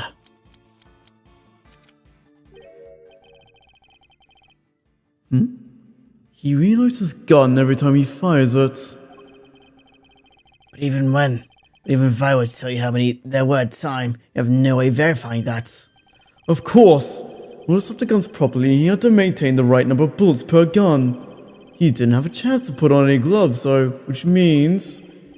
Alright, I think it's about time we did the right thing and resigned, don't you? Game's a little bit done, see?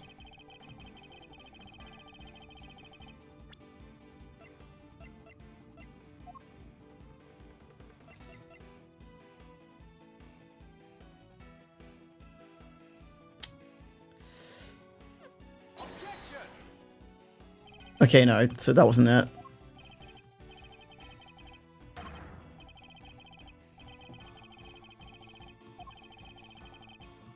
Ha ha ha ha ha ha ha.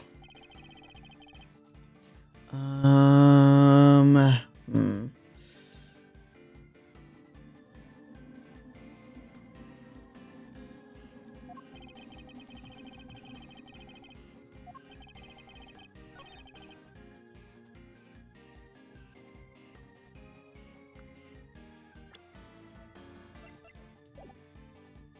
The bullet inside the gun? Yeah, probably, actually. Okay, that actually makes more sense than what my line of thinking was. I was thinking, would the bullet have fingerprints on it? That's your proof. I think you've been working too hard, Edgeworth. No, the gun itself. The evidence that it carries. Evidence that will prove once and for all that it does in fact belong to you. I'm looking forward to this. Go ahead, make your move. What's about to come into play? The rook? The bishop? Heh, not a pawn, surely. Took from the show Monk. I have not watched any of those. Actually, when I did watch, like, I think 3 seasons of Brooklyn Nine-Nine, but that's not really a... That's not really a... That's a comedy. Like, that's not really like a serious cop show, right? The evidence that the gun will provide in the form of... the fingerprints. Namely, your fingerprints was tonight. My prints? Pah! Of course my prints are on the gun. You had her right to me when he gave up the evidence. How could you not have been there, but on there? What if I told you there are prints on the part of the gun that you shouldn't have touched at any point? What? You can't prove that. Oh, but I can. There's a place where your fingerprints could never have been left if things happened, as you say. Let me present you the final piece of evidence.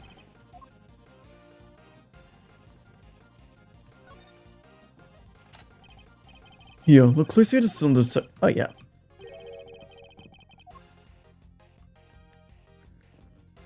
Here.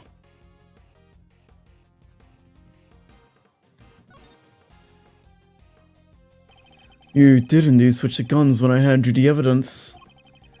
But, though all you had done, your deception would have been easily detected, because the number of bullets fired by each gun was different. A trace pair of bullets in a gun we found. Yeah, but what about Mr. Knight's gun? We know he fired 2 bullets from the stage into the balloon. Then he fired another bullet into Mr. Rook, ending his life. So 3 bullets in total, plus a few odd ones he let loose in shock during our little game. After each shot, he reloaded his gun out of habit. With bare hands, of course. Officer, where exactly were Mr. Knight's fingerprints found? The ones you mentioned in your report? Sir, they were found on the exterior of the weapon, but also on the bullets themselves. Did you didn't think to mention that when I first asked?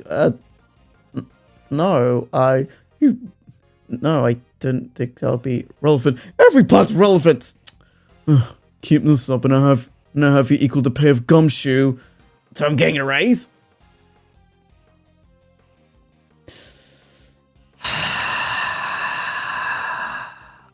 Okay, can you please step out of the room? I can't want Gumshoe to be smart for like 10 seconds, please.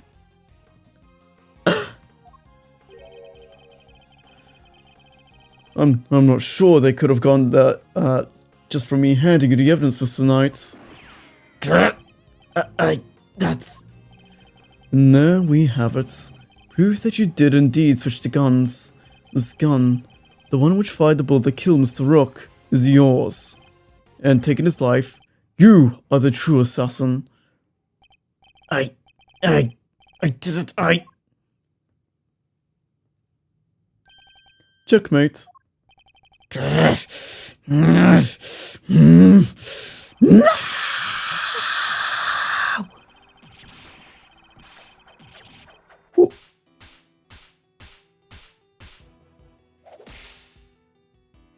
Where did like half those things even come from?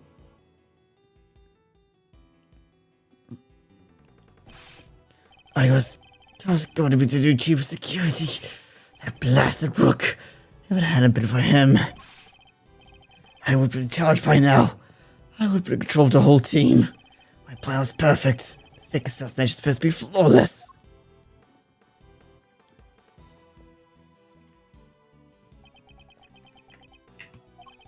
Detective Gumshoe. Right away, sir.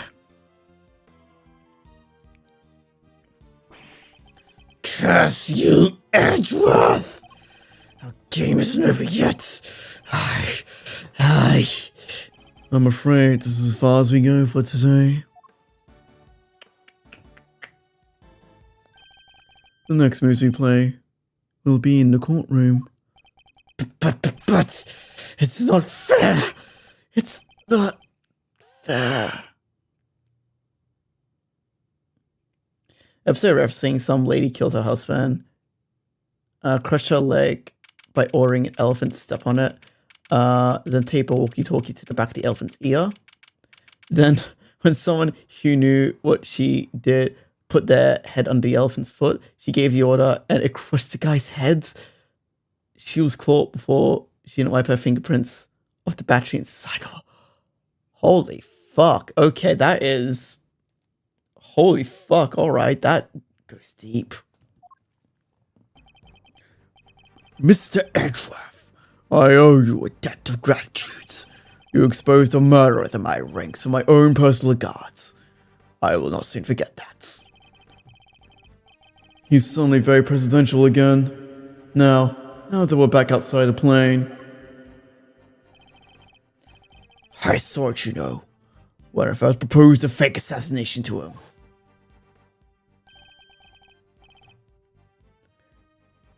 You want me to handle it, not Rook? Rook refused, but I can rely on you, can't I? Of course, sir. You can count on me. I'll put together a plan that can't possibly fail. And he'll play his part like the pawn he is. The hatred in his eyes was plain to see. He despised poor Rook. So thank you, Monk, for giving me the idea of checking inside the guns. I was not entirely comfortable about moving forward with Knight in charge for a little deception. And looking back, I think he sensed my discomfort. I can't help thinking I played a part in his decision to end Rook's life. Mr. President, none of this would have happened if you had plotted to fake an attempt on your life. This wasn't your crime. It's a crime you'll have to live with. You are right. I can only apologize for the part I played. And I will no doubt be made to pay for my actions in one way or another. But I thank you, nonetheless. You solved the riddle of Rook's demise, and for that, I shall be eternally grateful. I'll be here in your country for a little while longer yet. But when I've returned home, perhaps you'll visit us in Shangfar. You will always be welcome.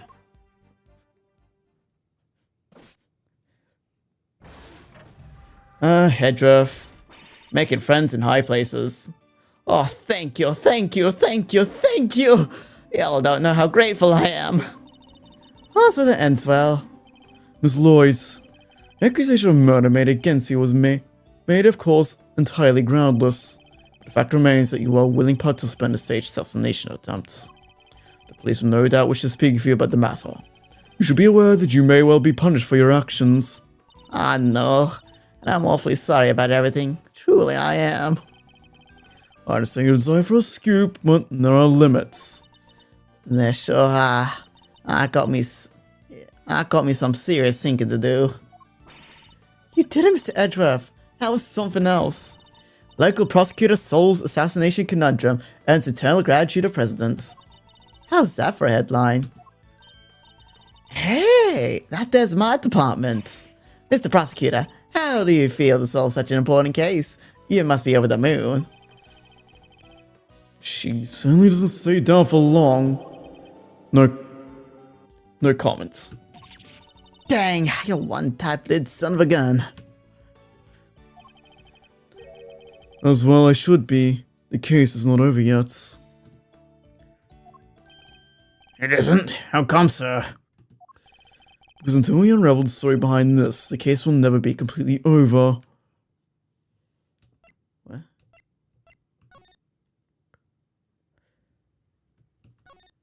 Me schedule draft speech, right?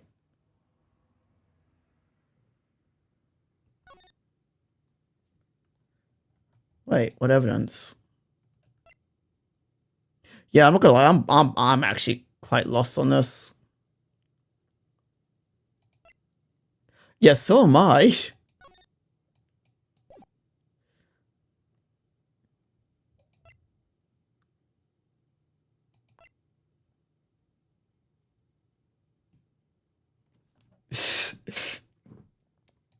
I'm gonna keep it a buck real. I have no idea what I'm supposed to present here. The blood on the jacket?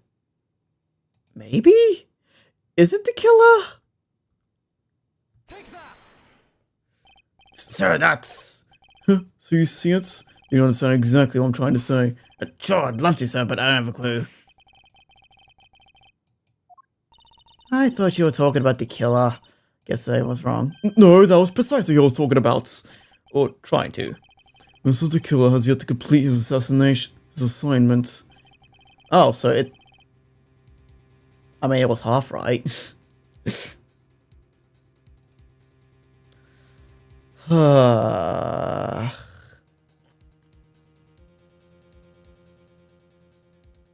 Yeah. I was thinking it's even the bulletproof vest or the calling card. I hope I'm wrong. If I'm not, this could all blow up into something more sinister yet.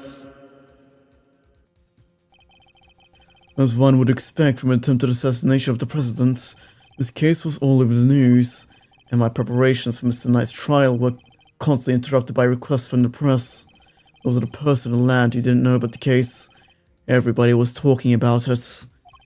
But in the midst of our frenzy that followed, nobody noticed that this was only the first move in the game far bigger than any of us could have imagined.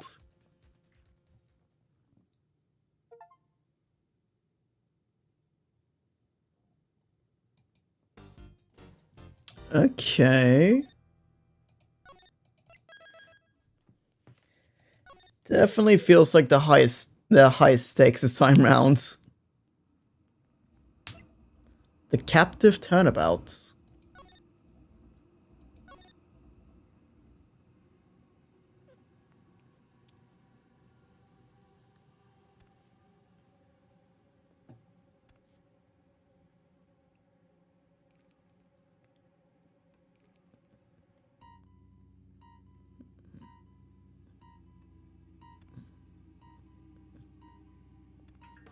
Oh.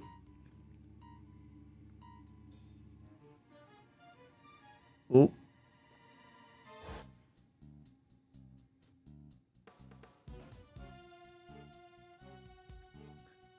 Oh. And nothing of value was lost.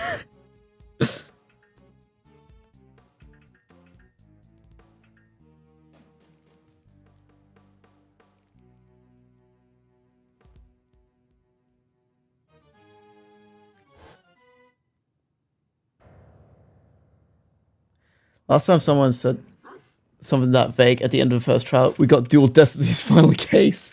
True!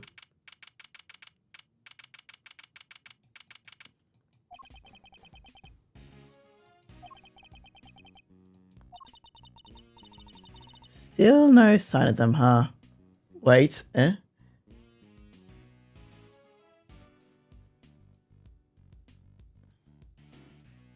Also, why is Kay here? Why is Kay here? Yeah. How long do they tend to keep us waiting? No, Miss Edgeworth. I'm sure the guard will bring him any second now. The killing of Bastian Rook. A fucking dog? Looks like it. It might even be a case like we have to prove the dog's innocent or the dog did it.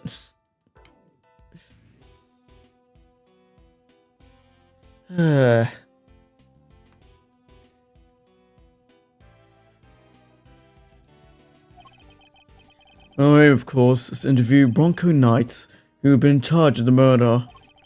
His trial's due to start tomorrow, and I'm to be the prosecutor behind the bench. What's taking so long? You there? What's going on? I don't know, sir. I'll go check it. We've got a situation. It's Knight. He's been killed. What? Killed? In the detention center? Come on, Mr. Edgeworth. What are you waiting for? Right. Guard, take us to the scene of the crime at once. Also, okay, you were way too quick to jump onto that. Yes, sir.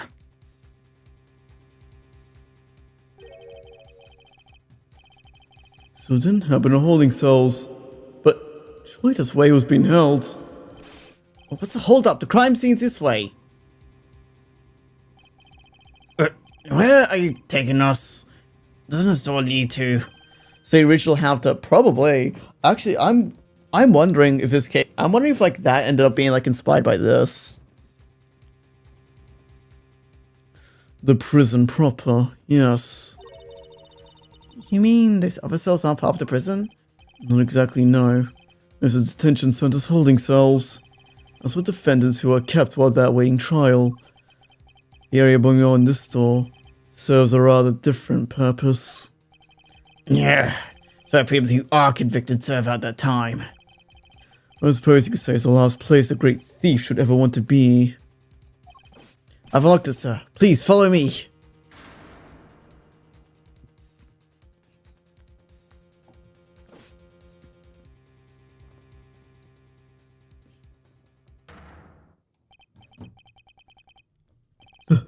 That's Knight, alright, but he's dead. How could this have happened? How did he wind up inside the prison proper?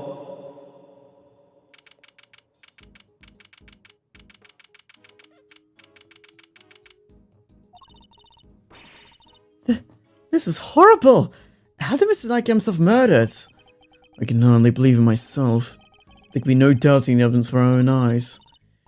And what's he doing here? I thought he was being held in detention center, no? He was. He must have been. His trial hadn't even begun yet. Law states that until convicted, suspects are to be kept in cells separate from the main prison.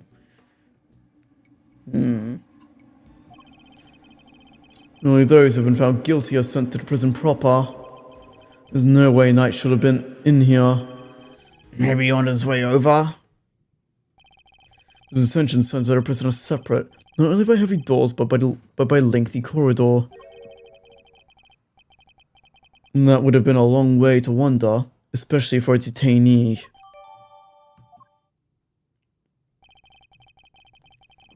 Killer really got revenge for his disco kitten. I know, right? Oh my god. We'll need to examine the scene of the crime carefully if we want to get to the bottom of this. Okay.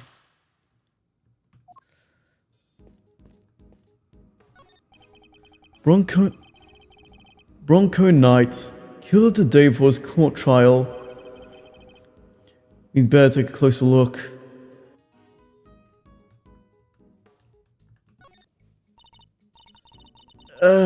His neck braces sucked the blood from the hole in his neck. I would assume the cause of death. That was probably instantaneous. He wouldn't even had a chance to cry out for help. There's a small cut in his scalp too. Was he struck with something? Maybe he fell and hit his head as he was stabbed in the throat? It's possible, but it's too early to say with any certainty. Okay, you have a cameras with you, correct? Could you lend it to detective so you can photograph the body? Sure thing. Oh, yours, Gummy. Thanks. Alright, here we go. His clothes are a mess though, huh? Indeed, they appear to be covered in dirt. Alright. My guess so far is that he tried to make an escape, but got caught midway, and was killed. Guess he's like me when it comes to laundry. It would be a grave error to think that anybody else would be quite like you, Detective. Huh? Is that? I've seen one of these in your office, Mr. Edgeworth. I'm sure you have, Detective. Those are pocket chest sets. The victims, I'd imagine. Makes sense. He loved chess after all. Yeah, it would have been a good way to pass time.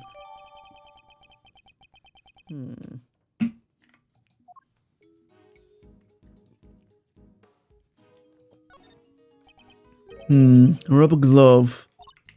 Yep, just the one though. I should examine it in more detail.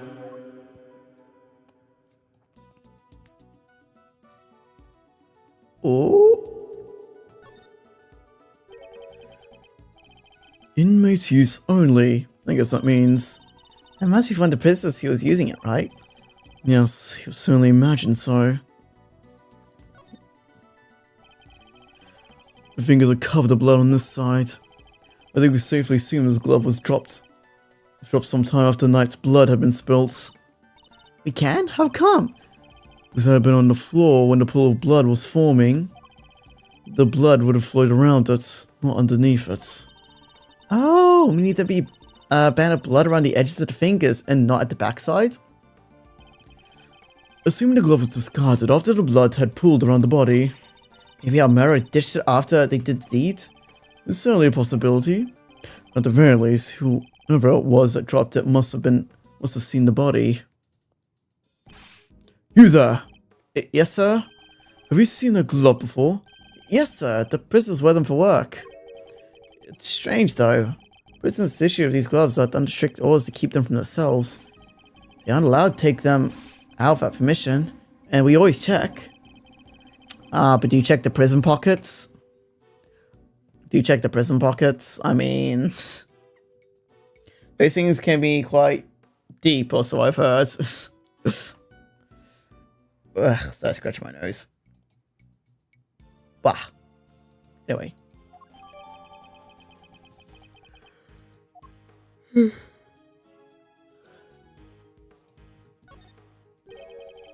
body's partially covered in a dirt-stained tarp.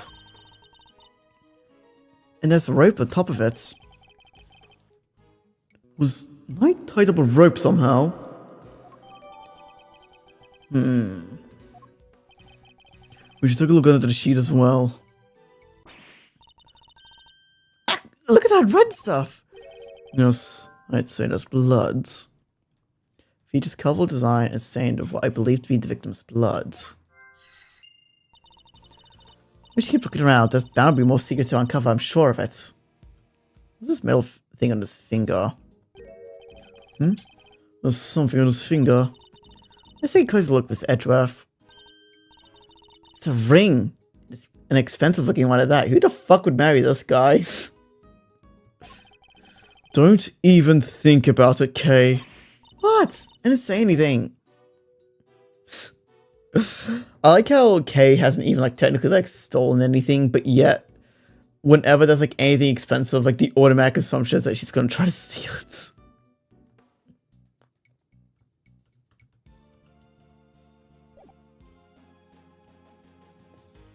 Okay.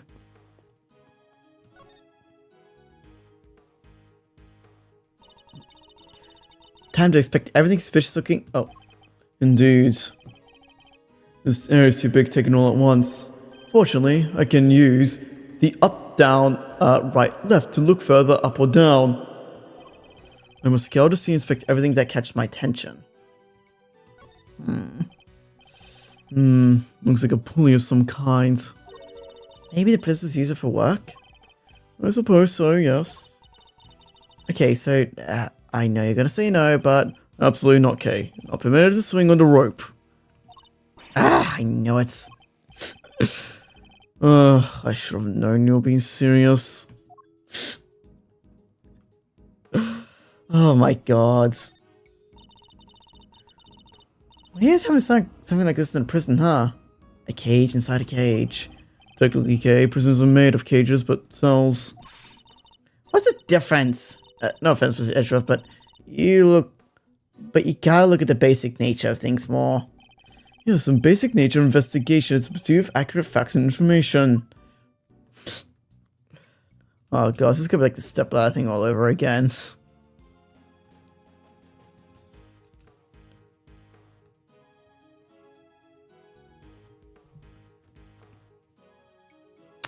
Right, would usually take a break now because there's an ad break, but since we took the break earlier, I'm probably just gonna let it like play out.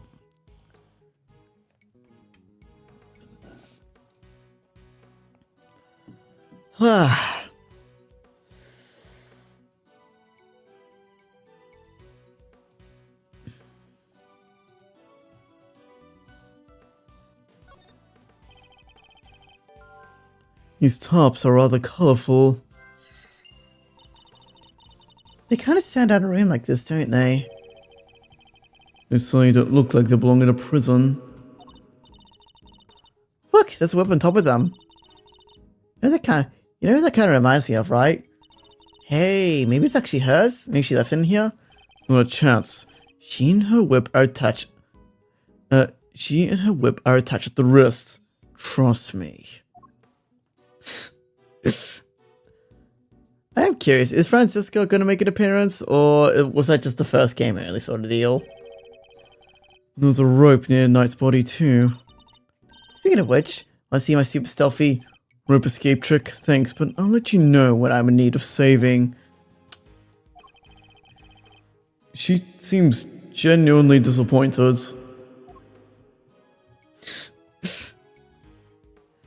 God, I love Kay.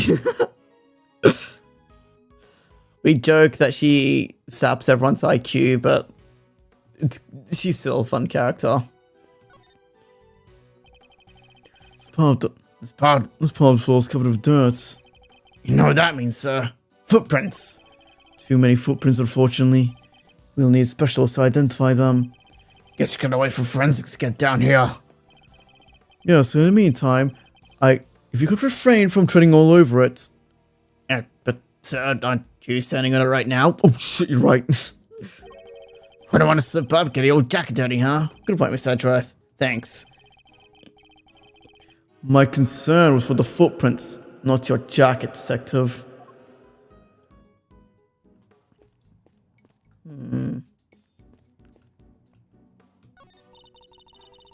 What's all this weird equipment? I'm not sure, but I don't see anything particularly suspicious here. Smells weird though. Kinda musky, like wet fur. I didn't know it was such a keen nose. Oh, it's nothing special really. Except when it comes to sniffing out treasure.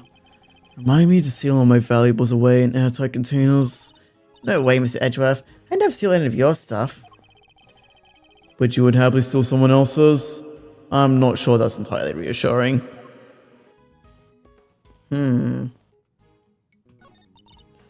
It's a sink. Doesn't seem to contain any useful clues. Nope. No whiff of treasure either. You do know we're not actually looking for treasure, Right.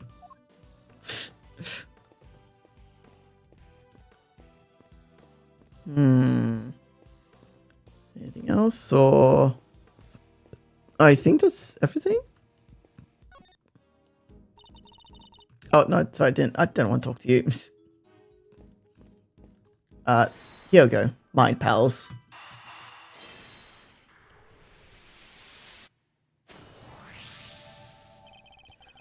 The tops have a pretty distinctive design, in fact. It's the same design as the bloody top around Mr. Knight's body. Yes, you took the... Oh, sorry. Wait, you said that? Okay. That'll teach you to be so careless, Mr. Edgeworth. You need to keep your treasures close when there's a great thief around. I Thought you were on sabbatical.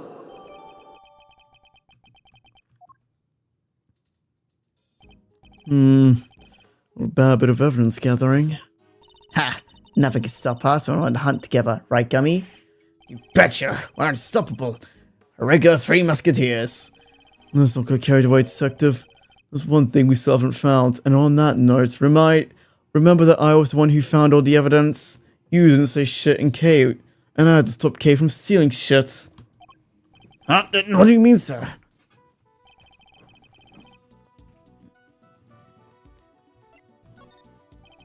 There's no footprints in his crime scene. You're right. How many footprints are there? But footprints even really relevant in this case? She's right, they don't seem all that relevant. Regardless, there's definitely something missing. The murder weapon? I see no signs of a murder weapon anywhere. You're right. I didn't even think of that. Come now, detective. These are basic investigation principles we're talking about here. Yeah, do I need to cut your salary even more? If you cut it even more, then I won't even be able to afford the $1 ramen I eat, like, for my 3 meals a day. That is incredibly sad. Yeah, well, whose fault is it, huh?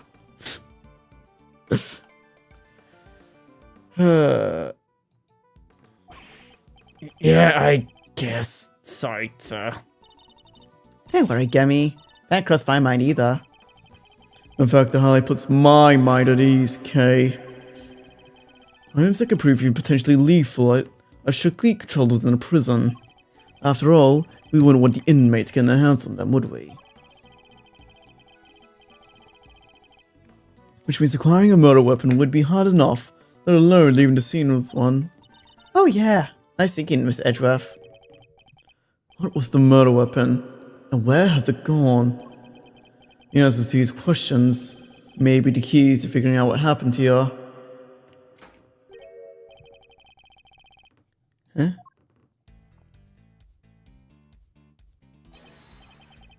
Excuse-moi, but, this scene the crime, right? Who the fuck are you?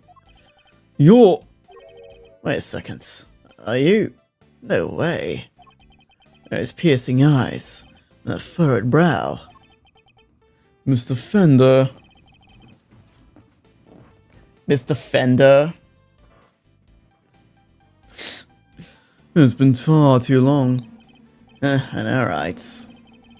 Right, even after all this time, I know the deep brow anywhere, and that neckwear, obs. Manfred von Karma, the man, the legend. Gotta say, I didn't expect to see you here.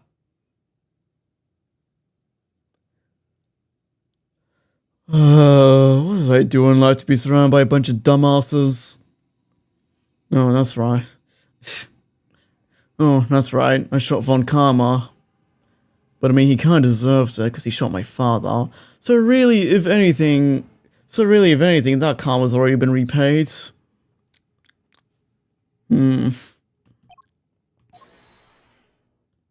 What are you talking about, pal? That's Mr. Edgeworth, not that old geezer.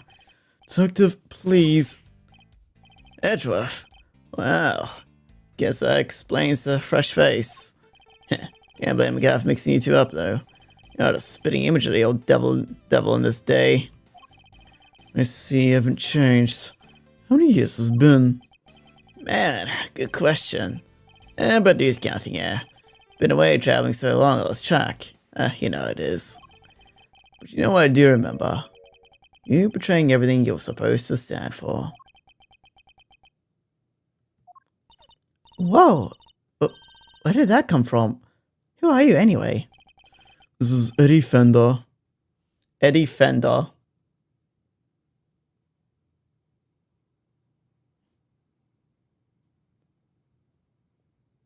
He did it. He did it. I'm just gonna say it. He did it. He's a defense attorney. Shante, as they say. Fender's the name, and defending's my game. I'm a bit of an ace attorney. Why Why is it so hard to wink at this fucking model? Take the dick, gumshoe. I'm Kay Faraday, great thief. I'm on sabbatical at the moment though. Great thief. Wow, that's so romantic. Sure chic if you find. Right? It's nice to finally meet someone who gets it. I'm looking forward to expanding the franchise. Actually, I've even been signing up. May sign up super simple. Sounds awesome. I'd love to hang out with you guys if you'll have me. Sorry, I should have also mentioned this for girls only. And they have super fun and super cool and... Hey, I totally get it. No hard feelings, yeah? Come on, bring it in. You've got to be kidding. Did you really just ask where my hug at? This guy's giving me the creeps, I'm not gonna lie. My bad, my bad. Just so you said, they do things elsewhere, you know? Like where? Ahem. And why are you here, Mr. Fender? Whoops, I almost forgot this is your scene. Keep a defense out of strategy number 1 in the Von Karma playbook after all. Isn't it? Hey, quit with all the Von Karma stuff, pal. What gives? Detective, calm yourself. His attitude is, unfortunately, understandable. It is. I take it you're Mr. Knight's attorney? Guilty as charged, Your Honor. Well, supposed to be anyway. So he's planning to represent Knight. If his client had been murdered, he and I would have faced off each other in court. I better see what he has to say for himself.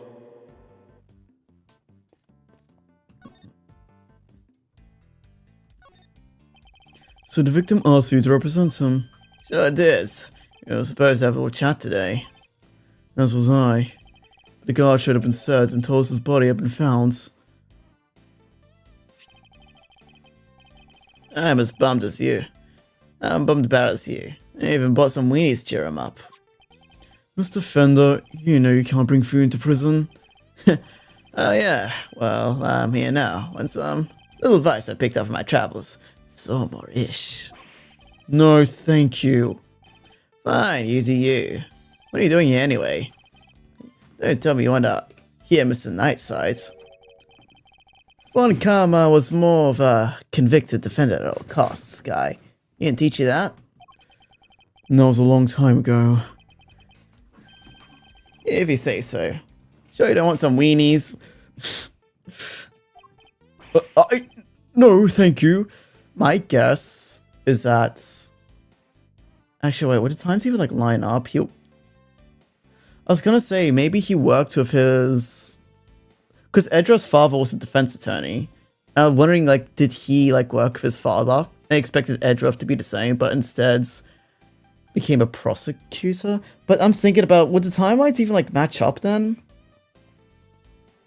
Because... his father died when he was just, like, what, like 10 or something? I have no idea how old he is at this point, but if we assume that he's like... Actually, did we get the... No, the times would not match up, because even if we make the assumption that Edrop's like 20... actually, wait, no. Let's say like 27 or something, right? Or 28. 10... 18... I mean, it would have been really early for him. Oh. Have you met with your client previously? Yes, indeed, Your Honor. Just yesterday, in fact. The Bronxster called me the minute he was arrested. Sounded really freaked out, man. Oh yeah, mentioned your little performance too. According to him, you really made a nuisance for yourself. And not a kind word was spoken. I'm sure. Well, sticks and stones and all that. Boy, did he not like you. Trash talked and something fierce. Can't say I didn't join in fun though. He's AliExpress Inspector Gadget. So this was Mr. Knight's, this was Knight's defense attorney. He was supposed to defend Knight in court, and apparently he has history of Edgeworth, and he really does not like Edgeworth for basically following the teachings of Von Karma. Fun? How dare you, Mr. Fender? Lighten up, kids. Got a fixture in the visitors' room here, and I don't think I've ever had that much fun. I don't think I've ever had that much of gas. Oh, so you come here a lot? Hey, don't get the wrong idea, little sis. I'm never on the wrong side of the bars. But he's a bitter ex. I mean, maybe. I don't know. I thought maybe like he might have worked for like Edgeworth's father or something, because Edgeworth's father was a defense attorney as well. But thinking about it, I want to say it's impossible, but it would be really tight on the timing. Just happen to know someone who is. The visitors' room's usually where I'm at. But this isn't exactly my first time to clink either. In which case, I'm gonna ask him what he knows about this room. Tell me, what do you know about the scene of the crime? Huh? Oh, this room? No, dude. What do you know about it? I'll give you 3 choices.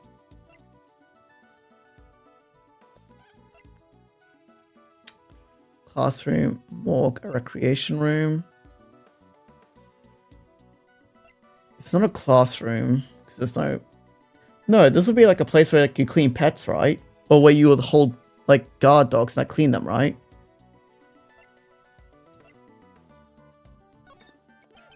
Is it a recreation room? Whoa, I don't think everyone know what you spent your... how you spent your spare time, Edgeworth. But I guess there's plenty here you could play with, use your imagination. Probs. Now, let's see the answer Key has to say, shall we? Oh no, you got it wrong. This is actually a workshop. So all the options he gave me were wrong. How infantile. The guards come here to perform various duties. They can learn new skills too, bank some qualifications for when they're back on the streets. I see. And how is access to this room controlled? Who has the key? Chill out, Edgeworth. I don't have all the answers. Man over there probably does so. Alright, compadre? Yes, sir. Workshop isn't locked with physical keys. The door's fitted with sensors instead. What kind of sensors? It makes it issue a special bracelet, sir. When they walk through the workshop, the center checks their bracelet. And if they're not supposed to be there, ding-a-ling-a-ling-a-ling-a-ling, the alarm sounds. If they're lettering for too long, then bzzz, they get a real shock, if you know what I mean. If they're trying to break or remove the bracelet, bzzz, they're shocked 3 times worse than that. What? That's brutal. I guess they need to ensure the inmates follow the rules. But that does sound a bit excessive. If they wish to pass through a door like this one, prisoners need to be accompanied by a guard. So Cop did it. He doesn't even have a unique character portrait. Why would he do it? Disable the sensors for them and let them in. Hey, get all that? Have any prisoners used this workshop today? No, sir. No one's been here for days. I know if they had. So no prisoners have entered, let alone used this workshop today.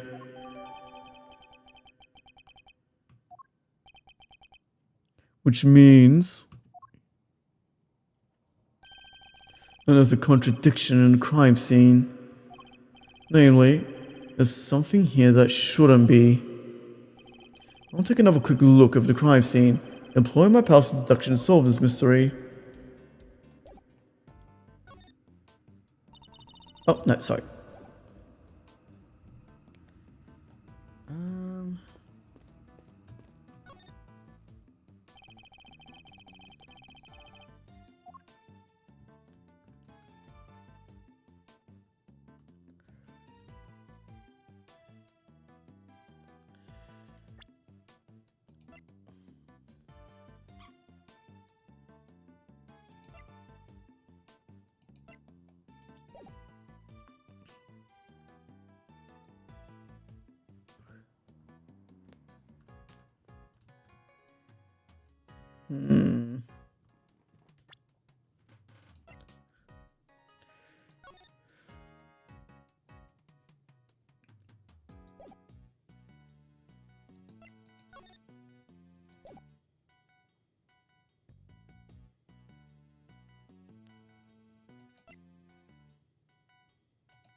I should could have joined them. I love making my pies. Not anywhere near my crime scene, you're not. Okay.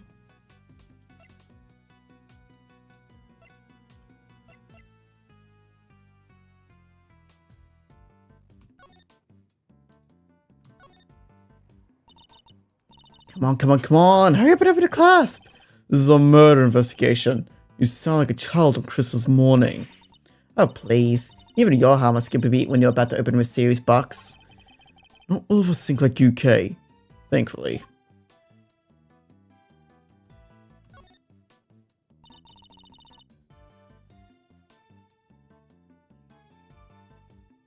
These are chess pieces, right? I seen the ones in your office. So, how come they're black and white? Most chess pieces are, but in my office are custom made. As in, they're unique and probably valuable? I like the sound of that. She's got that glint in her eyes. She better not be planning a robbery.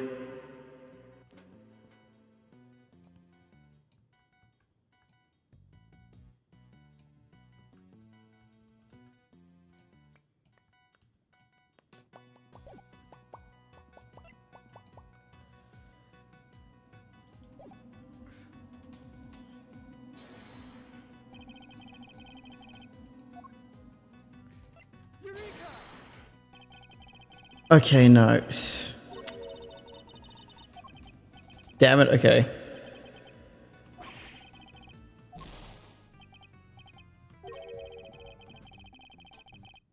Something present as a crime scene that shouldn't be here.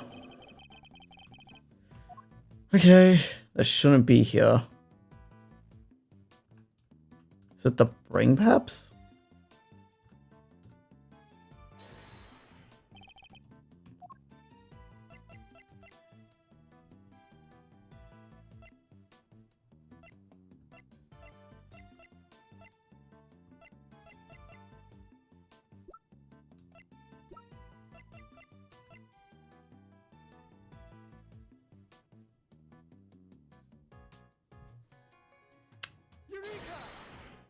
Damn it, no. Fucking, okay. What is it?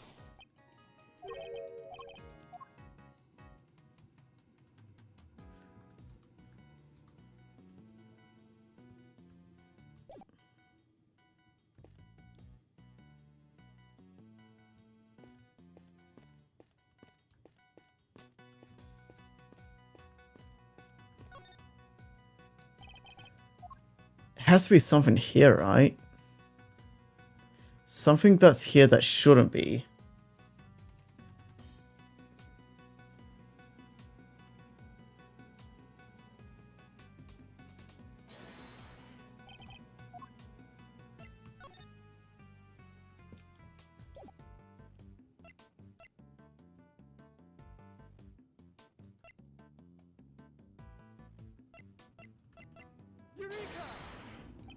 Okay, I fucking give up. What the fuck? I am actually at a loss here.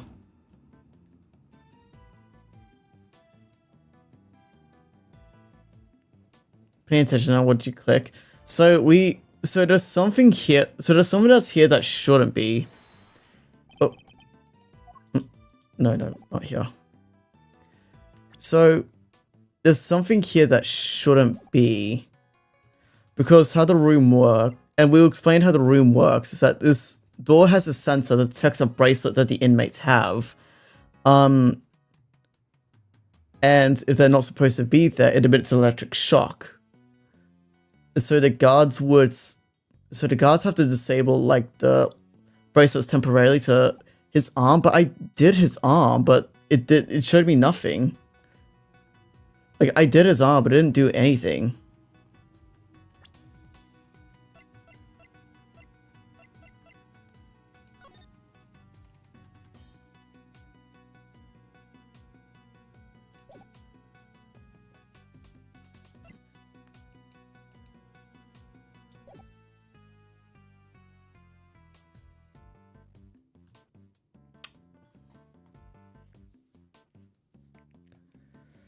Trying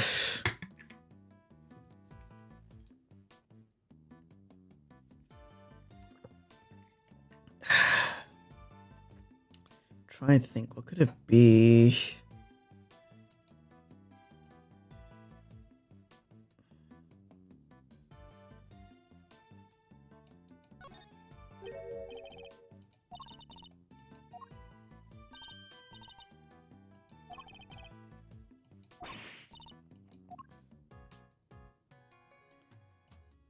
What have I tried? I've tried the finger, I've tried the body itself, and I tried the chest sets. And I'm assuming it has to be this, right? The door sensor. Because else we would have been able to do it like before with like any of this stuff.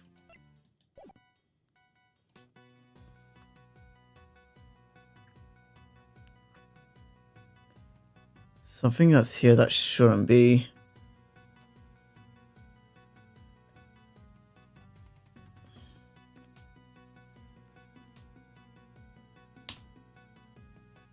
Could it be the glove, maybe?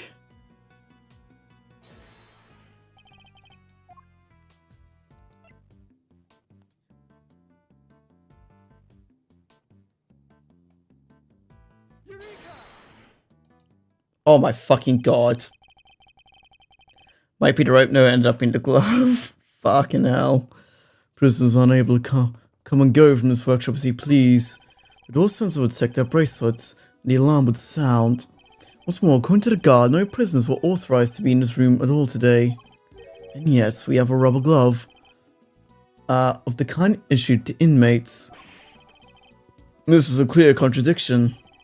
So where did the glove come from, sir? No, Detective. Not yet, anyway. All I know is that this glove is a valuable piece of evidence.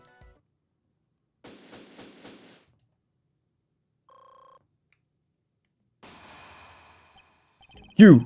Apart from Prisoner's guard, who else has been access to this room? No one, sir. This is a prison, after all.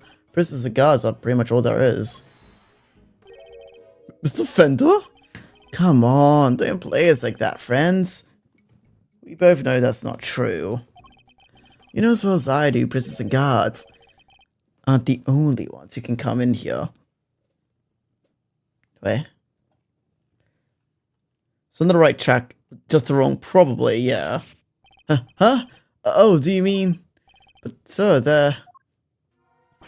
Mr. Fender, if you care to get to the point, who exactly are you talking about? Ah, so you have a pair of peepers in the hard head of yours. You didn't see them on the way in? Wandering the corridors, chilling with their birds. I bet if you moseyed on out of that door right now, you'd trip over one of them and you'd take a step. Eh? Take a chill pill, big guy. I'm on your side. You know, for such a wide fella, you have a very narrow mind. What did you... Detective... sorry, sir. Look, just follow me, okay? Seeing is believing. Isn't that what they say?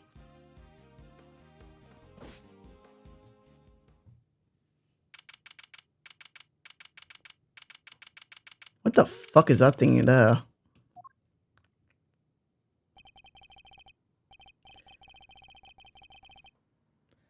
Got an update about what? Oh, yeah. Yeah, they even shared a space with some special friends. Hannibals? Yep, furred and feathered fellows of all shapes and sizes. Guys fill me in now came about. Seems I decided to try a little experiment in animal therapy a few years back. The guards are assigned a critter each, a buddy, to help keep their spirits up. Also, is there someone back there shitting? He finished on the working drafts of the first 2 songs of... Ooh, okay. Wow, really? Sounds like so much fun. Okay. Oh my god, I'm actually like really excited to hear... I'm actually really excited, like, for like the... I guess like the release of like the first part at least, for the next musical.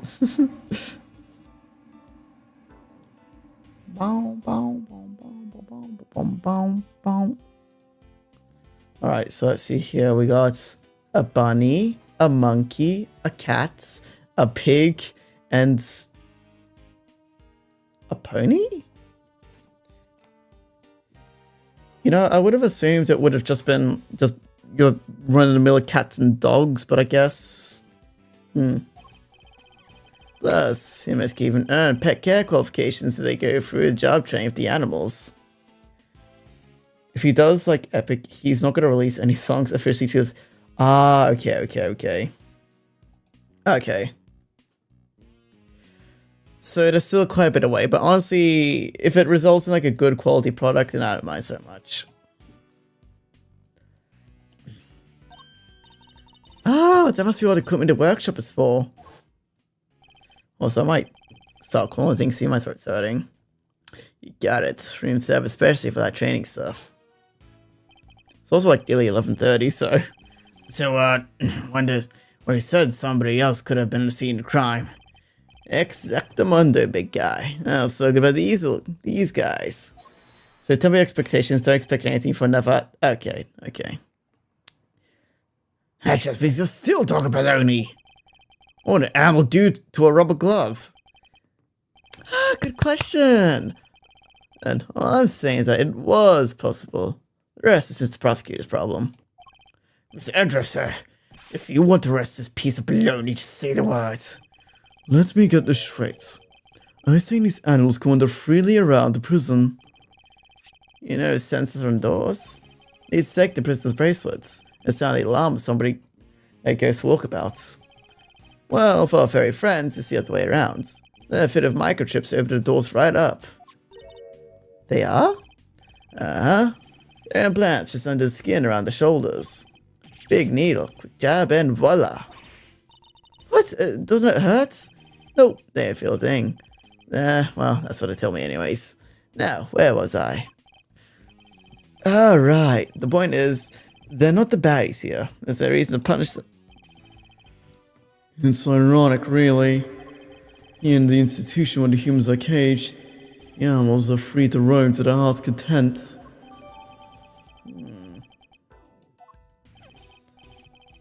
They're not completely free, though. They can't leave the prison proper for one thing. Those sensors on the big mother door out, you see. Ah. What's that tinkling sound? Sir.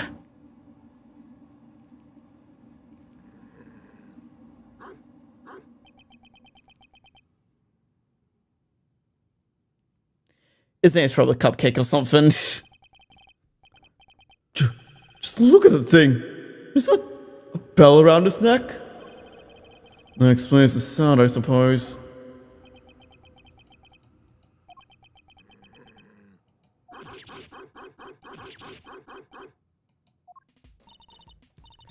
Mr. Edgeworth, are you seriously trying to stare it down? I refuse to lose to a dog! Not for nothing, sir, but your dog kind skills could use some work. You're like a pro. I know how to treat them right. Come on now, come to Gummy.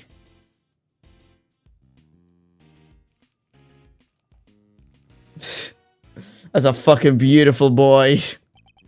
That is a lad right there. Man, ignored by dog. The dog was certainly very different to the other animals. It seems to have a real thing against me, and only me. Alright then, you've met the Beyonce. What next? Guess been through some of the witnesses, right, sir? Indeed. We need more information regarding what's happened around the time the body was found. Let's start with that guy. Hey, you in there in the cell.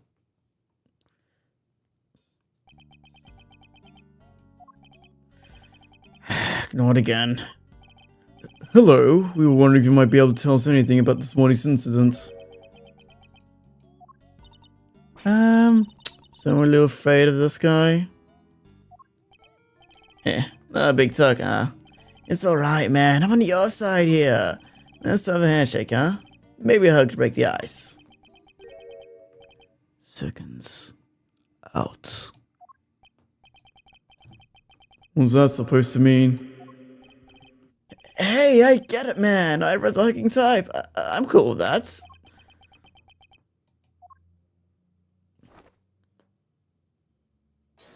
Oh. Round 1. 10 reps each. What is this man up to? I better see what to say for himself. Your name? From the blue. From the blue corner. It's Rocco, D259. And, Caserato. Don't mind if I keep moving, do you, boss? Fighter can't let his heart rate drop, see? Doesn't look like there's any danger of that. Don't you worry, you'll lose too much weight doing all that. Gotta make weight for a fight, boss. Won't even make it to the ring if you don't. A boxer, he's your favorite. I mean, he seems like an innocent. I mean, he seems innocent. He wants best like later reveals. Oh no, he like burned an entire orphanage down. There like no survivors, and then he went to like the nearest like hospital and like blew it up again. No survivors. He then went what's another crime? He then went to the local home. He then went to the nearest homeless shelter and like fed everyone there. How is that bad? He was helping the poor. Okay, wow, you actually just came out and just said it, huh? So you're... Wait, I get it. You gotta be a boxer, right? Yes, back in my day. It was good to say fine fits. Leastways, that's how I see it. So in the bear, you're supposed to be a training partner too? He's kind of like an apron. Even if he is guilty of all that, he's like very because he's the boxer. Ain't never kid about Teddy. Kid's my partner, see? This here polar bear? Bear keeps me on my toes. He seems to have loosened up a bit. Now's my chance. Where were you and Teddy around the time of the incidents? Come on, boss. Ain't no silly. I know nothing, no how. I'll beat you to that. Please answer the question. You punch drunk or something, boss? I told you. I know zip. Ugh, so I won't play ball. It's only one thing to do, huh, Mr. Edgeworth? Indeed, the more I protest his ignorance, the more certain I am he's hiding something. Alright, let's see exactly what you do and don't know now, shall we, Mr. Caserato?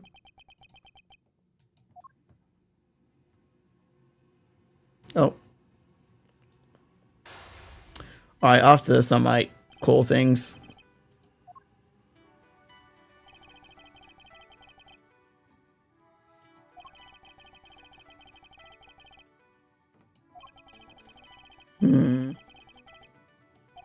Okay.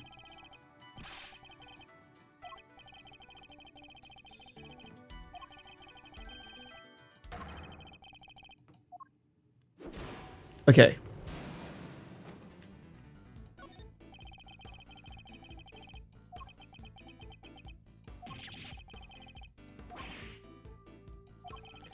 Yep. I shot champs at it. Then put him up, pal. Thrown in intel already?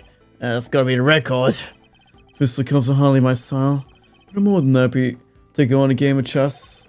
Incidentally, did you get tired ducking and diving like that all the time? You think I don't got stamina, kids? Oh, chess, you try me.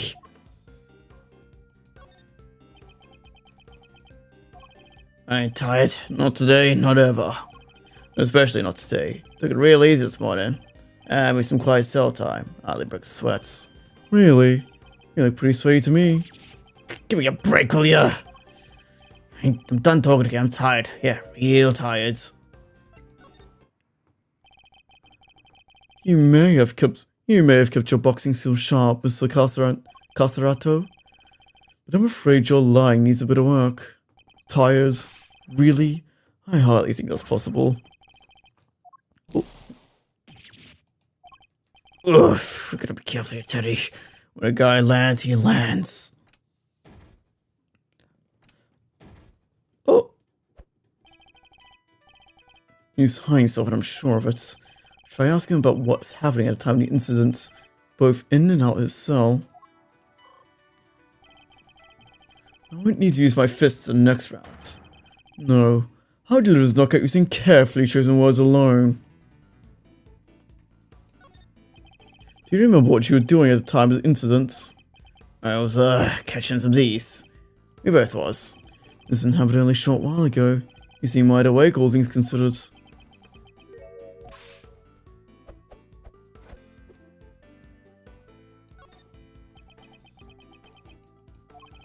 Fire's gonna be able to keep quick when he's down, but he needs beauty sleep too. Builds muscle. That's so. Then I apologize for waking you. I've read the rest of the important parts of any boxer's train resume. You don't say. So Mr. Prosecutor's savvy when it comes to a fight game, huh? Who knew? Interesting. How'd you know I'm a prosecutor? I remember telling you. You've been eavesdropping, haven't you? You've been listening to every word we said out in the corridor. Which means you weren't sleeping, and that you're lying again.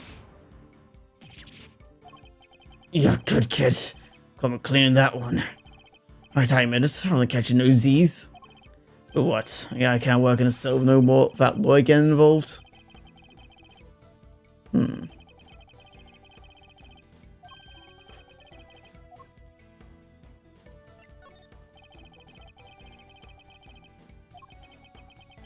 What do you mean, strange?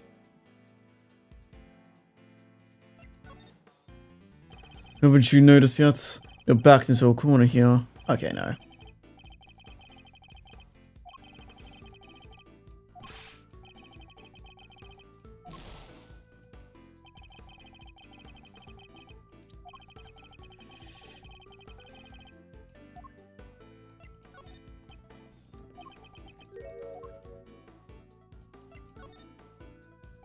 Answer the question. Tell me what's going on around the time. Wish I'd help you, boss. But now it's asleep. We both was. Time to deploy my clue. Enough of your barefaced lies.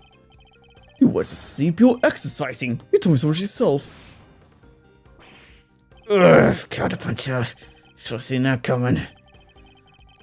It seems I've been the ropes, Mr. Calcerato. It's time to come clean about what you know. Alright. You ain't got shout about it. Stop around like you're in the place.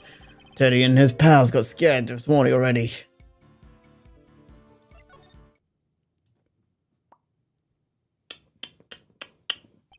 You've done well doing the other song, but I fear you'll soon be out for the courts. You say the arm's been scared enough already, which implies something happened here earlier. Well, what is it, Mr. Calcerato?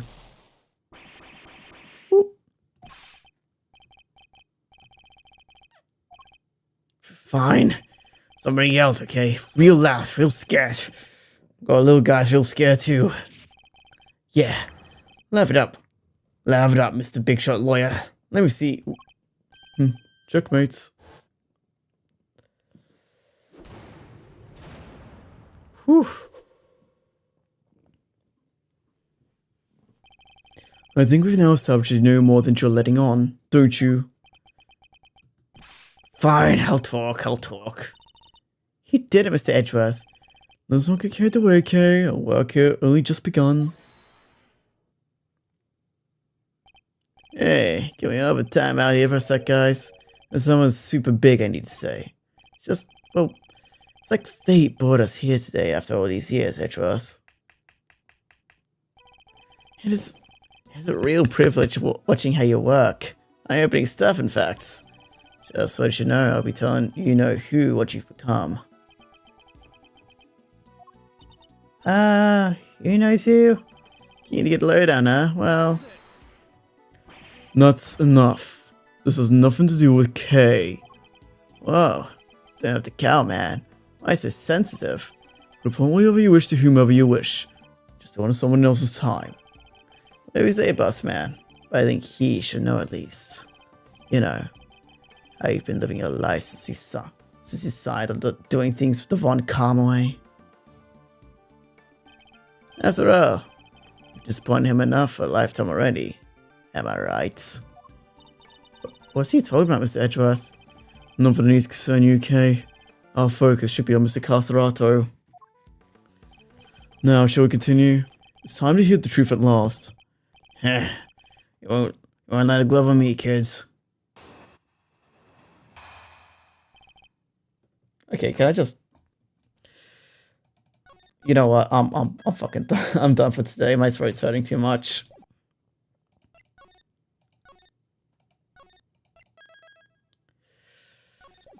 Okay. But yes, I'm gonna close things here for today. We'll pick up next time, which will be at some point next week. But yes, so as for streams for the rest of the week, we will be having a co-working stream on Sunday night. Yes. And then I don't know what next week's gonna look like just yet. I'll keep you all updated on that. Probably on Sunday night. But yeah, damn, fucking, this is, I don't know, how do I even begin to describe this? It's like the setting, don't forget to, oh, true.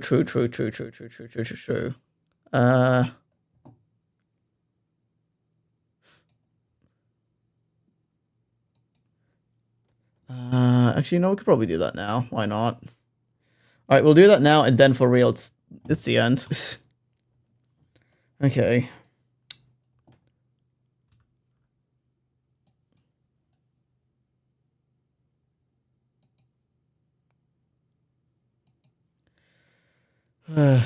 Actually, can I even open the game because I have everything open at the moment? Oh, I know, yeah, I can.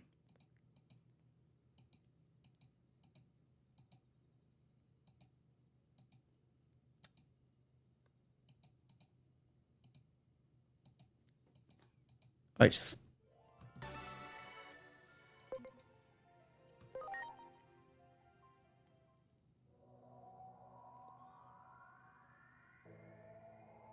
O child of fate, bound by the endless cycles of death and rebirth, thou hast been grand chance to atone. Choose a figure suitable for fulfilling...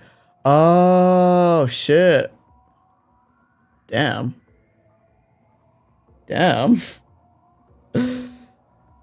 So it just directly tells us that, like, we're atoning for... Damn, so it just straight up just tells us, like, oh, you're atoning for something. So that was... Oh, so was that Homeros, like, talking to Aegiamon then? Oh. Ah. Okay. That's pretty neat. Us. Okay, sure, whatever. Anyway, he's online right now.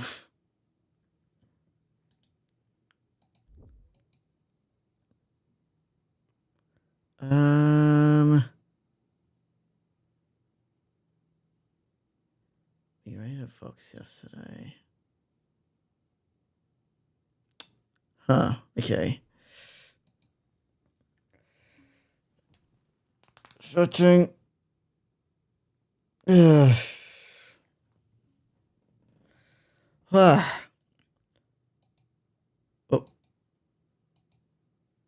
But yeah, yeah, so next stream will be on Sunday. We'll be doing a co-working stream, yes. All I can say about next week is that, again, like I've like mentioned a few times before, I am looking to do maybe 3 co-working streams next week just to like really get everything like done and like finalized. But yeah, because I do want to try to get like as much as I can before December, because that's when like art will pick back up from. That's kind of when art will like start picking back up.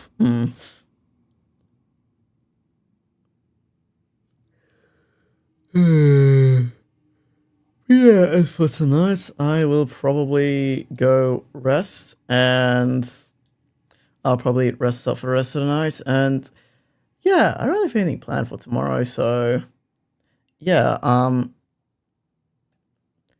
guess this is kind of no one else on. It's kind of like no one else on at the moment, so I guess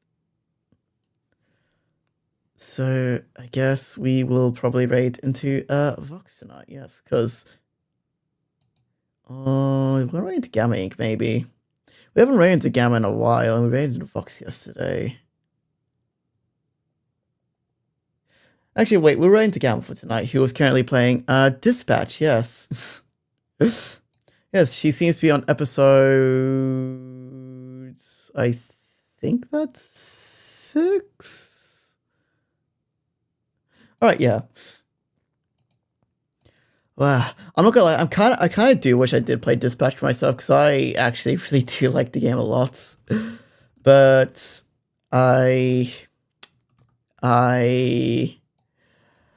I instead watched someone play all of it already. So no, I don't feel like I'd be able to give like fair like judgments of like what decisions I'll make because I know what's gonna happen.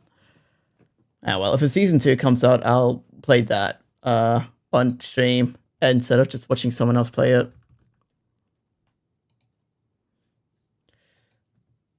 Alright, I don't think I have anything else to talk about at the moment. But yeah, as always, keep an eye on my socials for any future updates on streams and such. Not again, like not next stream will be on Sunday night, and yeah, I'm gonna go rest now because my throat is actually fucking killing me, and I need to stop talking. So that being said, I've been Jesse Jamie, your virtual resident of the internet, and I'll see you all next time. Goodbye.